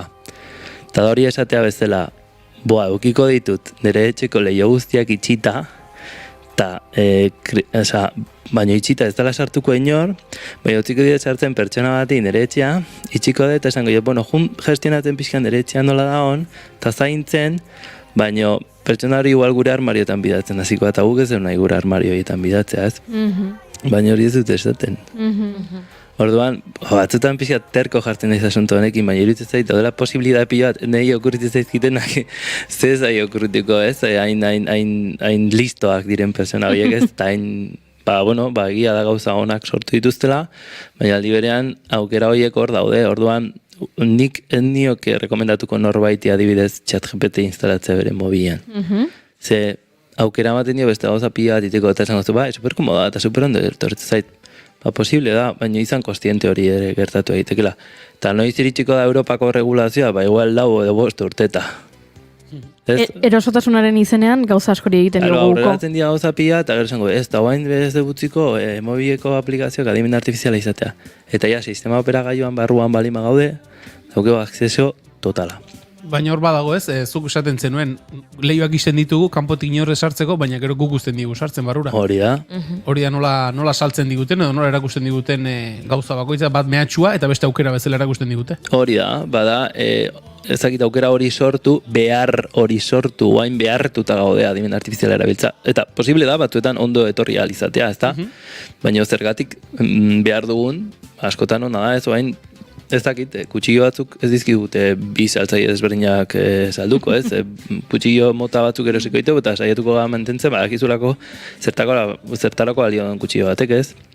Ez dakit adibide hoben den, baina iruditzen zait aizaizkigula eskaintzen erramienta pila bat gratis dienak, ez dienak gratis, segure datuak hartzen dituzte beraientzat, gero zerbitzu horiek ordaintzeko.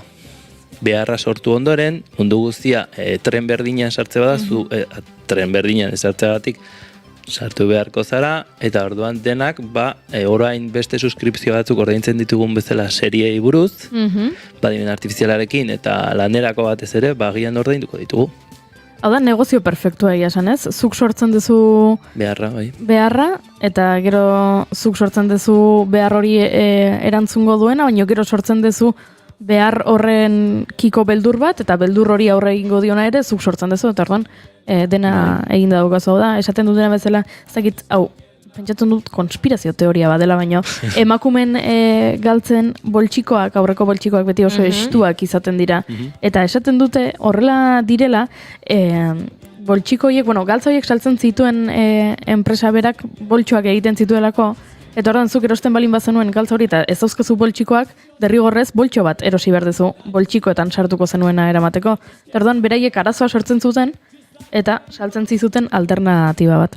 Berdina da. Hori da, edo adibidez, antivirusak ez zertako sortu zian. Virusak zeudelako, baina zeintzuk sortu zituzten lehenengo virusak, antivirusen sortzaileak.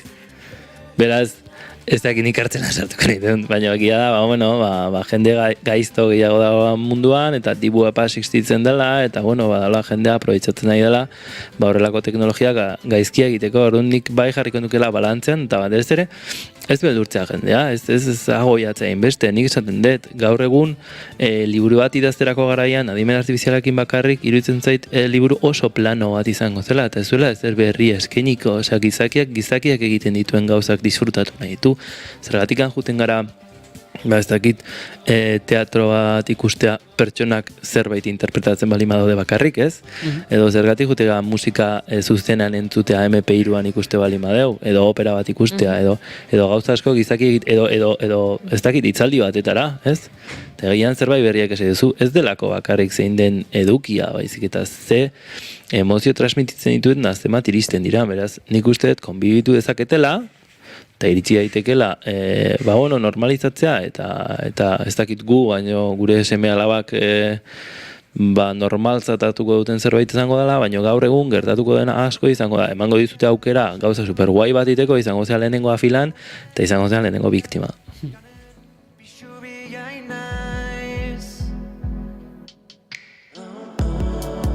Igeri nahi gura ez da gardena, zenbat ibai bakarra ez aldasena, nola izan inor izan gabea, inorena. Zai gaude, gure utxunek norbete, zer den su eta zerke, errautxak sanoi dute. Zai gaude, gure utxunek norbete, zer den su eta zerke,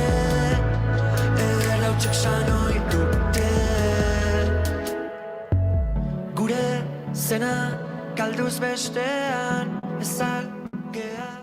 Irakurri nuen atzo Instagramen, hori da nire iturri fidagarria, pertsona ospetsu batek kontatu zuela historietan, ja ez zegoela bere bikotearekin. Ez? Eta orduan Instagram story batzuk egin zituela, esateko, gu ez gaude elkarrekin, eta baina lagunak gara, eta ez dakize, eta gizon bat zen. Eta idatzi zuen gaztelaniaz, eta jartzen zuen, betirako egongo naiz eskertuta, ez? Urte hauetan, oso zoriontsu egin nauelako pertsona honek. Gaztelaniaz zegoen, eta jartzen zuen, siempre estaré agradecido agradecida a esta persona por todos los años. Ez dauka zentzurik, ze bere buruataz ari zen, eta bere gizona da, bera agradecido egongo da, ez da inoiz agradecida egongo. Eta horrela konturatu zen jendea, ChatGPT-arekin idatzita zegoela mezu hori, gero saiatu ziren, antzerako hitzak jarrita ChatGPT-en, testu berbera agertu zen, eta nolabaiteko ikamika sortu du sarean, nahiko tristea delako zure harreman sentimental baten amaiera iragartzeko ChatGPT-a erabiltzea, ez da? Bastante tristea da. Berez aizea sentimenduakin idatzi beharko zenuken zerbait kontatzen eta adimen artifizial batek idatzi izu. Barixe, minutu baten hueltan, mundu guztiak zekien ChatGPT-ak idatzi zela, eta sinesgarritasun guztia galdu zuela pertsona honek, hori etorri zait burura uneik aipatu duen bezala, ez? Zergatik MP3an balin badokagu musika, zergatik joten gara kontzertuetara edo zergatik antzokietara, ez? Uste dut, geroz eta kritikoagoak bagarela kontsumitzen dugunaren kalitatearekin, eta horren arira ere, niri adimen artifizialaren beldur horrek muga, pixka bat ageian baina ez nahuela gehiegi ere kezkatzen, uste dudalako izango garela nahikoa kritiko ez kontsumitzeko horrelako gauzak, ez? Makina batek sortuak direnak, ez daukalako arima ez daukatelako. Super dintzeizo txiki bat. Nahi duzuna. Denbora hartze balin badu gauzak irakurtzeko disfrutatuko du eta konturatuko olako gauzak gertatzen dira, bai. Baina, sare sozialetan izten dian mezu pila bat idatzi nahi duenak ez dauke ez gogorik, ez denborarik hori egiteko, orduan delegatzen dio adimen artifizial bati. Ez aurre bisatzen, ikusingo du. Eta azkenean adimen artifizialak badauka gaitasuna zuri behartzeko azkariak urtzea eta ez konturatzea benetan adimen artifizial batek egin duela, ez? Asko MBA-tan eta entzuten den gauza, ez? Llevar a la acción a la persona, ez? Bultzatu horrea bultzatu batu ez da konturatuko adimen artifizial batek sortula, eta horretan adibidez nahiko gana. Nik ez daukete ez esan nahiet. Txuri-txuria nago, ez dakit zer idatzi, eta idatzi zerbait neragatik. Hori super ondo egiten du, ze badauke eduki bat, erabili dezakena, eta geroztuk transformatu dezakezuna, eta hori super ondo etortzen da, ze denbora pila bat aurreatzen dizu. Baina, sentimendu esartu nahi balin badiozu horri, ez duk gehiagirako balio. Edo, behintzen ere iritzia da, pixkat zuek esaten duzuena.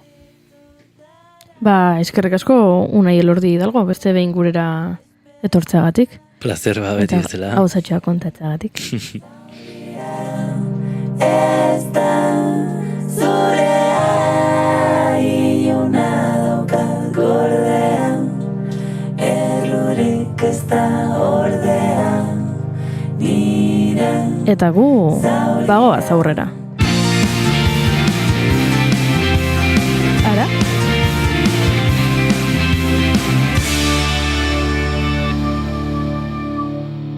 Emaiozu bigarren aukera bat egunari. Naiz irratian, bigarren kafea. Waiting for the mind to clear. One turn away from insanity, hoping that this isn't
ondo gehiagorekin, poso gehiagorekin ikusteko ere bai, ea publikoarentzat pelikula hauek nola funtzionatzen duten, ezta?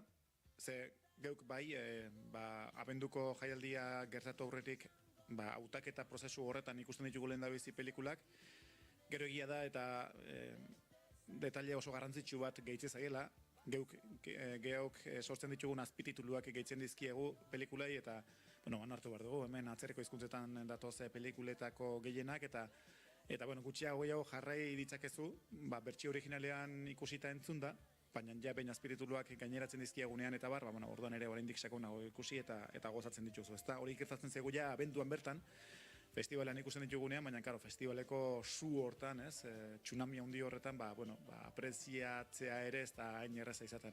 Eta gero orain bai, orain txeia garaia izaten da, pelikula horiei gusto gehiago hartzen diegunekoa eta egia da liberen batzuetan pelikula horietako zenbaitekin aspertu ere egiten garenekoa, zerretik ez esango ze. Batzuek errepikaren errepikaz, gauza guztiekin bezala, ja esaten duzu, hau ja ez da hain delikatesen, ez? Baina, egia da, gero beti esaten duguna baita, ez? Eskuartean dukaguna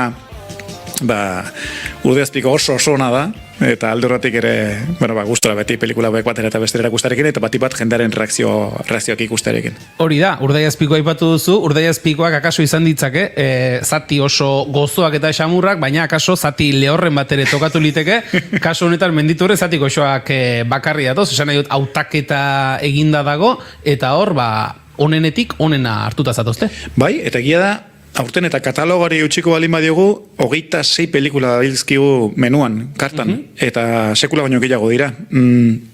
Batetik egia da, geuk ja zuzenean atejoka eskatzen dizkiegula produktora edo zuzendari zenbaiti euren pelikulen eskubideak guztea. Egia da, trukean noski geuk fia bueltan horreintzen diegu, beraz haientzat kasikia banatzaile bihurtzen gara, berdin Euskadin eta berdin hemendik kanpo ere bai ez, Espainia osoan.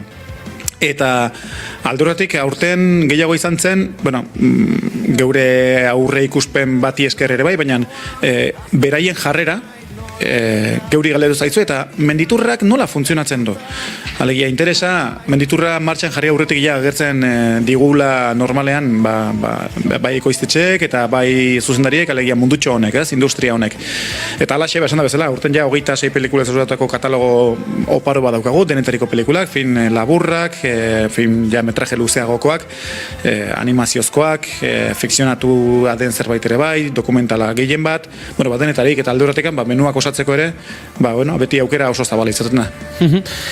Tolosako menua aletzen hasiko gara pixkanaka, 3 egun aipatu dugu, martxoaren 11, 12 eta 13, astelen astearte eta asteazkena. Astelenekoari begira jarrita Aitor, menuari begiratuta behintzat ikusten dugu, iraupenez, nahikoa laburrak diren norabaiteko sarrerako moduko, elkarbanatzeko moduko sarrerako batzuk dituzuela. Saio ausarta, jarri genizaioak etiketa bat, edo ganberroa ere bai, beste etiketa bat, dinamikoa, eta maiz nire inguruan ditudan ezagunek, Aitor eta etxeko txikiekin da joateko zein izan leiteke saioa. Bum! Hau da, astelena. Beste egunak ere bai egia esan oso proposak dira, balore aldetik eta beste, baina segurunago asteleneko honekin, hain film laburrak eta izan da, hain dinamiko izan da saioa, asmatuko lizatekela bideo horretan ere. Azken batean hoixe ez, historioentatik pixka bat eta nahi duenak denetarik ikusiz eta esperimentatuz, eta nola diteko benetako zinez aletasun puntu horretatik ez, ja zine kritiko ere bihurtu, oso egun politia du astelena, denetariko gaiak, titulu nahi bali mazua, joango gara. Hasi gainera oso pelikula politxo batekin, Italiara eta Alpetara eramango gaituen pelikula batekin hasiko gara, Lagara, kasik hemen T2, T3 lasterketa edo areago, zegamaizkorri bat bezala dauzkagunak, Italian honek badu alako izen oso berezia, tradizio handikoa, Lakima edo Lagara, bezala ezagutzen den mendi lasterketa bat da, ezta? Eta bertan, protagonista pelikulan agertzen zaigu Hilary Gerardi. Estatu batu erra da, baina ja urte batzuk badara matza Alpe inguruetan eta egonkortuta, eta gainera Alpetan jarduera aktibide aldetik eta erronka eta marka berriak ezartzen ari den emakume bada, eta kasu honetan ere hori xena izan zuen, ez da? Lasterketa hau irabazi eta irabaztaz batera marka egiten ote zuen. Bide arrasto horretan, Julen Elorza zuzendari euskalduna agertzen zaigo. Beinola zera maizkorriko alako dokumental bat, dokumental laburpen bat egin zuelako eta segulako jartzen lortu zen sareetan, gero berak ere noski bere esperientzitik asko jarraitu du argazki gintzan eta bideo gintzan, eta enkargu hau jaso zuen, eta horra geritzeko euskal egile bat, nazioarteko proiektzio duen pelikula bat eginda, eta horixe da Lagara, Trail Runnina, eta, azteko eta behin, hemen Tolosarekin ondo gustartutako gai bat. Gero ikusten ditugu, beste euskal izen batzuk ere ikusten ditugu, asteleneko eskaintza horretan, baina hurrengoa Kafe Amerikano, beste zinta labur bat. Bai, programazio ordenean jarraitu ezkero, Kafe Amerikano mendiko bizikleta da, downhilla, guztizkoa, oso korte politeako eta estetikoa duen pelikula bat da. Bizikleta erakusten zaigu, baina bizikleta historia baina gehiago konstantzia zaigu gidoi oso ondo egindako batetik, alako histori polit bat non semeak aitagandik jasotzen duen alako estatu batuetan. Nola jasotzen duen alako postal bat bezala esan ez, sekula hartu duen kaferik honena leku honetan Italian hartu nuen beinola. Eta handiko gehi urtera, seme horrek hasi denean erabaki du, joan bardu ni kafe horren bila. Eta hori da Kafe Amerikano ez da, eta seme hori bizikletan ibiltzen da, eta bizikletan ibiliko da menditan barrena kafe horren bila, eta oso histori polit bat, eta zuzendaritzan, niretzat, mendifilmen edukit jugun zuzendari gazte esanguratsuenetakoak elkartuta gainera. Ben Page, Joy Schussler, Wood, hirurak elkartuta pelikula batean bombazo bada. Hauek bereziki bizikleta gaiak eta asko jorratu izan dituzte beti, eta, haure alekarri dute. Hau, izango da, haian mendi film eta ezagutzen ez duenarentzat, norbait geratzen balin bada, ez da posible, baina norbait geratzen balin bada, amu moduko bat, ez? Hau ez dela Eurosport jarri eta eskaladako txapelketa bat ikustea, teknika asko dagoela eta kirolaz gozatzen duenak gozatuko duela, kirol erakustaldi horiekin, bai bizikleta mendia izan, baina historiak daudela eta zinea dela, eta gidoiak daudela eta mezua dagoela eta badagoela, ez? Hor struktura, argumentua eta drama. Zuetxeako, hori. Zenbat ez da nibiltzen izan beti hori errepikatu esan, eta bai, azken batean, duderik ez da, bereziki eta hemen lehenea, hau zinea da. Bai.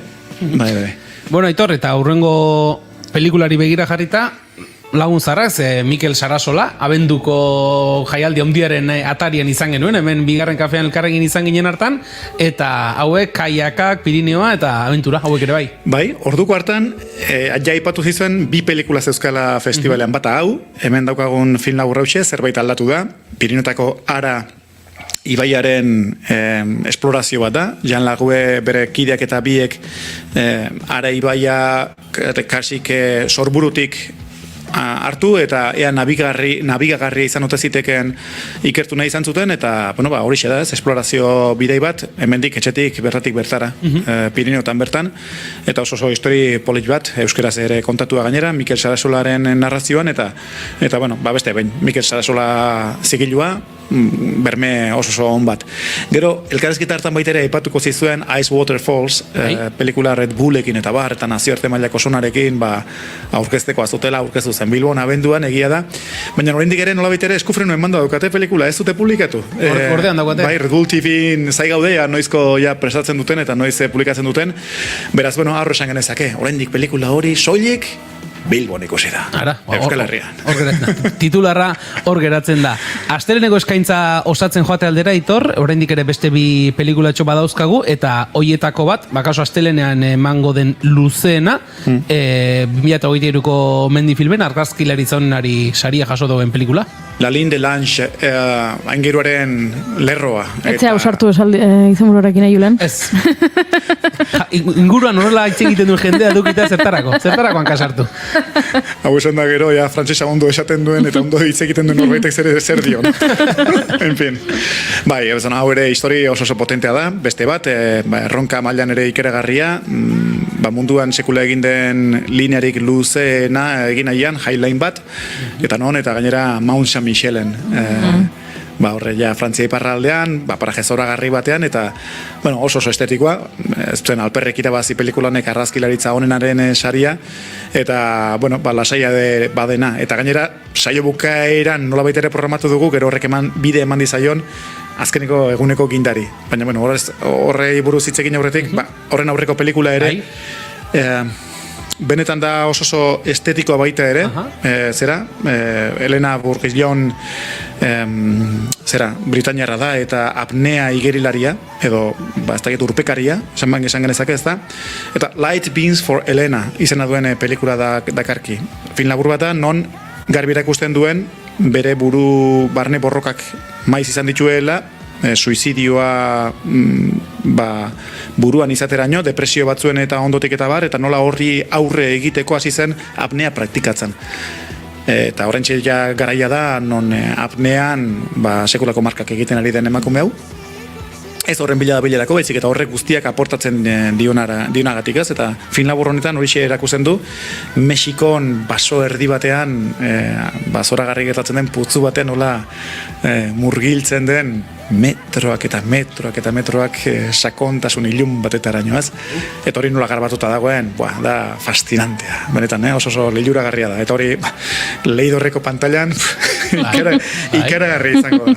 Bai, eta Aitor, lehen aurreko pelikularekin aipatu duzu, Jaileen aipatu duzu, eta horrek ematen digu baita ere pista, asteleneko azken ekitaldi horretarako, ez? Hemendik Film Bizkaia ternua bekaren inguruan, nolabait ere alfombra altxa eta azpitik gauzak ateratzen hasiko zarete. Horeka Tolosa Power! Horra azalduko dira. Bai, badira ja urte batzuk beka hau eskaintzen dena, Bizkaiko Foru Aldundia ternua outdoor erropa marka eta mendifilmen eskutik, 10.000 euro eskaintzen dira horretarako, aholkularitza bat, eta noski, gero mendifilmen aurkezteko, estrenatzeko parada ez. Alegia, film proiektuak aurkezten dira beka horretarako hautagaitzan, eta egitako bat ematen zaio laguntza hori, eta gero landu egin behar izaten dute proiektu hori. Bueno, Horeka Tolosakoek eskuratu zuten beka, azkeneko beka, alegia 2024 aurten estrenatuko den, abenduan estrenatuko den pelikula sortzeko, eta horretan dabiltza. Proiektua jardueraiak gauzatuta egina daukate, Nerbioiko urjauzian 900 metroko lerro bat, linea bat, osatu zuten eta ura egitea ere lortu. Horixe izan zen, azaro bukaera partean iaz, denetariko kontrako baldintzei aurre egin behar izan zieten, baina begira, azkenean zorte pixkat eta bat temati izatea lagun, aurrera atera zuten, eta orain aktibide hori editatzen ari dira, pelikula sortzeko, ezta? Beraz, noski, etxean gaudelaik, Leidorren eta Tolosako menditurrean, horren berri kontatu behar zuten, eta horretarako plaza izango dute, asteleeneko saio amaieran, tartean teaser bat ere erakutsiko dute. Ja, azpian dutela, hori ez da inoiz ikusi Euskal Herrian aurreko marka 500 metroko abaitzen. Hau izan da gutxi asko, bizitzako proiektuak handinak, bidea luza izan da, ez da lan erraza izan eta are gutxiago kudeatzeko azkarra. Duela urte bete harremanetan jarri ziren ingurumen arloko zenbait teknikarirekin eta Arabako Aldundi eta Burgoseko diputazioekin beharrezko baimenak bigarren egunari begira Aitor esan duzu, lehenengoa dela kaso familia planean joateko, bigarrena zer da kaso, kafezalentzat gehiago edo? Oso Tolosarrentzat baita ere, urrengo saioa, kafezale izan edo ez, baina bai, eta hau ere, berdin, familia girorako ere oso saio politxa da ez, besteak beste, animazio pelikula batekin hasiko dugulako saioa, film labur bat da, inzuzen ere gainera epaimaiaren aipamen berezia jaso zuen Txinborazo, Ekuadorko Txinborazo sumendiaren bueltan ageri dena, eta hango hieleroak, izotzgileak edo izotz biltzaileak aintzat hartzen dituena, zinta oso politua da, eta batipat aldaketa klimatikoa eta urbanizazio gehiagizkoaren nolabeteko kritika bat egiten duen film laburra da, oso film goxoa da. Ikusten ari gara, astearteko eskaintza horri begira, hortxe dagoela, aipatu duzun Txinborazo horrek, jaso zuela, pasaden mendi film jaialdian epaimaiaren aipamen berezia, eta aurrengo zinta, Elevated, jaialdi horretan bertan eskaladako film honena izendatu zena. Bai, eta azken batean egia da, honekin eta urren datorrenarekin, Roupekin, gehitu Txinborazoren saria, egun honetan, palmareseko lau sari ere agariz ezkigula, beraz, alde horretik ere oparoa den saioa da, asteartekoa. Elevated, aipatu dezu, hor Sonia Wilson eskalatzailea da protagonista, estatuatuarra Gorra. Eta alde horretekan oso sotila den pelikula dauxe, erabat soinu bandeik ia gabekoa eta hitzik ere gabekoa, eta demora guztian keinu hizkuntzan Soniak transmititzen duena bere zaletasuna, outdoor jarduerekiko duen pasioa eta kasu tartean eskaladarekiko duen pasioa. Badago gorren ikusle komunitate fidel bat Tolosan, Menditurrera beti agertzen direnak, bindena barresan zain hizkuntza interpretazioa eskaintzen dela 3 egunetan, eta badakit hauek empatia handiz ikusiko dutela pelikula hauxe, eta gainera propio haiek ere akulu lana egin zutela esan ezei, pelikula horrek egon behar du, Menditurrean, baitako zenbait ere Bilbon izan ziren, eta hartatik ele baitit, ezinbestean barruan sartu bartzen pelikula batzen, Tolosan, eta hortxe dator, elebaitit, esan da bezala, eskaladako film onena. Eta horren segidan ikusial izango dena, iazko mendiko film onenari eta soinu banda onenari saria jaso zuen Rope. Bea, eaguarin ere Japoniarrera gustatzen zaizuen. Katsuya Hireide! Bai, oso... Gu baino beto bintzat, Osakako azentuarekin, zoragarri geratu zaizu. Urrezko 3 piolet irabazi dituen bakanetako bat munduan, Kazuya Hireide. Ternoa frena bide bat ezbaita ere, eta bere pelikula hause, bere azkena izan den Tirishmir Indukusen egindako aktibide ikeragarriarekin, 6 egun segidan aktibidean jardueran 7.000 batean bide berri bat zabaltzeko, Kenro Nakajima sokakidearekin batera, eta seguru nago aurten, urrezko pioletez egiten denean aurtengo ez, iazko aktibidea jarduerak hartzen dira aintzat, eta atzera berez ere laugarren irabazteko hautagai nagusietako bat izango dela aktibidea horrekin. Aktibidea hori oinarri hartuta, sokalagunaren garrantziaz egin du pelikula hause Kazuya Hireidek, eta ura nazioarte mailan Bilbon aurkeztu zuen. Hori ere puntazu bat izan zen, oso eskerroneko mutila da, eta nola baita esateko Euskal Herriatik egin maiteminduta dagoena, eta hartatik begira ze apustu, ezta? Bere pelikula, aktibidade itzel horren pelikula, non eta Bilbon estrenatzea aukeratu zuen. Eta ez hori bakarrik, aginduta utzi zuen, aurtengorako udan Kabian, mendebaldeko ertzean aktibidade ikeragarri bat egin nahi du, nola baita esanez bere ibilbidearen azken gailurra horixe izango dela, egiterik lortzen baldin badu eta pelikula baterako nahikoa irudi dokumentatzen baldin badu, non estrenatuko du bezere pelikula?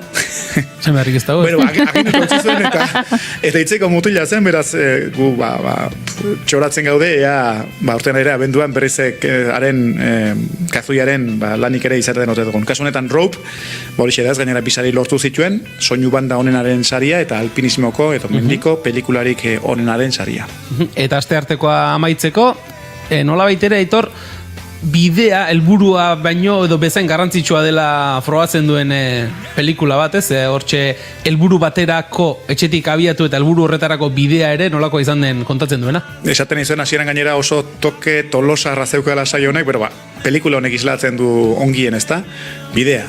Eta bidaia egiteko abentura, eta bidaia bat, esplorazio bat, hor Sepp Berze eskalatzaileak badauka helburu bezala, Yosemite, Ipar Ameriketan dagoen El Capitan Ormako The Downwall bidea liberatzea edo egitea.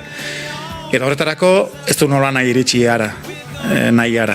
Eta bere kuadrilla edo biltzen du, Europatik, bera Belgikarra, Europatik Ameriketara Atlantikoa gurutzatuz nabigatuko dute belaontzi batean, gazteak, belauntzian bertan alako roko panel bat ere montatuta, tartean praktikatzen joateko eskalada, eta hau da beste, oso freskoa, oso divertigarria, ganberroa ere bada, eta bide batez horixe ez, borlako espiritu aventurero hori asko erakusten den pelikula. Gero bainara iritsiko dira Ipar Ameriketara, hartuko dute furgoneta bat, egingo dute bidaia Yosemite iraino, eta Yosemitein, han egingo du saiakera Sepp Berzek, paret horretan, beraz bai, bidea, eluro baino kasik ere nabarmenago iztir honetan. Hori beraz asteartea osatzeko, eta asteazkenean, esan genezake, Aitor, plater nagusia, Mendi Film 2023 sari nagusia, zuzendari honena, hortxe, The Great White Whale. Hoi da, zalantzik gabe, eta Leidor gainezka betetzeko moduko pelikula bat, festivalean epaimaiak boskidez osatutakoak, tartean Tolosar bat, Juancho Zeberio, musikaria, hau batez erabaki zuen, eman bartzitzaioa pelikula honi bai sari nagusia, Bilboko sari nagusia, eta berdin baita ere zuzendari onenaren saria. Eta gehiago ahal izan balute, gehiago ere bai. Ahal izan, konsulta egin zuten. Eta honi, hau, emango bagenio, eta Mendifilmen izenean ezin dugu horrezku hartu, baina bai iradoki geniela zabaltzazu pixka bat, aukera ez. Eta bueno, esan da bezala, bi sari hauek irabazi zituen, bi sari nagusienak dira, eta ez alperrik, sekulako pelikula bat da, 60. hamarkadan oinarritutakoa, eta irudiak ere dokumentatutako artxibo irudiak ordukoak dira eina handi batean, eta gogora ekartzen du, Australiako mendirik garaiena egiteko alpinista batzuek edukitako abentura. Claro, Australiako mendi garaiena ez dagoan kontinentean, baizik eta, Australiako kontinentean, baizik eta ozeano austral erdian, sumendi bat da, Big Ben. Eta ara begira navegatu egin behar da, navegazio oso gogorra, itxas oso gaiztoetan eta egin beharreko navigazio bat, beraz, azteko eta ben, navigazioaren abentura, gehi gero bainara iritsitakoan, oso baldintza ankerretan saiatu egin behar mendia egitea ez, eta hor bide guzti horretan biltzen dituzten esperientziak, elkarbizitza, kapitainari zaion miresmena, denetarik biltzen du. Ez da gesta alpino ikeragarri baten kontakizuna, baizik eta gehiago esplorazio eta abentura bidei baten kontakizuna, ikeragarri ondo jositakoa, Michael Dillon, zuzendari bezala, nazioarteko mendizinemaldien batzarraren edo saria jaso berria da, Bilbon jaso zuen iaz, eta Bilbo, eta aldi berean, egia da, Michael Dillon veteranoa izate honetan, pentsa, gaztetan Edmund Hillaryren kamaralariare izan zen, eta artean orain da bilela nolabit ere bere apaletatik artxiboak ateratzen eta esan ez, hau oraindik ere zer editatzeko daukat honekin eta sortuko dut zerbait honekin eta harta bera eta emazteak liatu ziren eta ala sortu zuten The Great White Whale pelikula hause, ezta? Honek erreferentzia hemen Tolosan aurreko urtetakoa du. Iaz esate baterako Everest Sea to Summit pelikula Michael Dillonek sinatutakoa zen, Tim McCartney Snipen berronka erakusten zuena edota aurregoko beste edizio bat emaitere Hillary Ocean to Sky deitzen zen pelikula ere aurkeztu genuen hor, hasiera batean itxasotik alako lantxa motordun batzuetan errekan gora, gangesen gora nola joan ziren eta han Himalaiara jo iritsi eta han mendia egiteraino Hillaryrekin, ezta? Bueno, bari guztia da Michael Dillon eta ark sinatutako da pelikula hause eta horregatik baita ere Menditurreko Tolosako azkenengo eguna erabat arentzatuztea, ze metraje luzeko pelikula bada, 104 minutukoa, beraz, saio borobil bat izango da pelikula horrekin gozatzeko. Hortxe beraz, pelikulen ingurukoak, baina Aitor, aurtengo Menditurrak ere badu, berrikuntza bat, ez da pelikula bat, erakusketa batez ari gara orain honetan, mikrotik kanpo esan diguzu, oso gauza kuriosoa dela, martxoaren 8an zabaldu eta apirilaren 20 bitartean, Aranburu jauregian egongo da, Harri Horri Arkatz. Eskalada krokisen nazioarteko erakusketa, Aitor? Nazioartekoa, hori da, eta Klub Asko Ekampin Donostiako elkarteko kide zenbaitek, elkar sirikatu eta puskanaka ekin zioten alako proiektu bati, non, borixe ez, eskalada krokisak, bereziki mendietan, eskalada hormetan, bideak marraztuaz eta bar eta egiten dituzten ilustrazio horiek aintzat hartu eta horlako erakusketa bat sortu nahian. Nolabait txikitik eta gertuko eremutik hasi zutena, puskanaka zabaltzen hasi zitzaien, azkenean nazioarteko proiektu ikeragarri bat bihurtzeraino, erreferentea izan dena, esperi gabe, ze nazioartean horlako krokisak eta publikatuak zituzten autore egile oso ezagunek egin dituzte ekarpenak erakusketa honetarako denek hartu zuten onbidean proiektua eta txikia zena sekulako proiektu izatera bilakatu da, gertatu da eta hori Mendifilmen markoan, testu inguruan erakutsi zen lehendabiziko aldiz Bilboko aztarnategian, Mendifilm garaian hasi eta gero ja urtarrilera bitarteraino lutzatu zen erakusketa, sekulako arrakasta izan zuen Bilbon.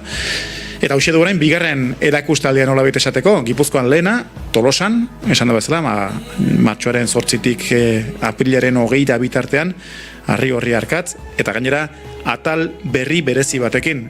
Keinua eginda nolabait ere, Tolosari eta...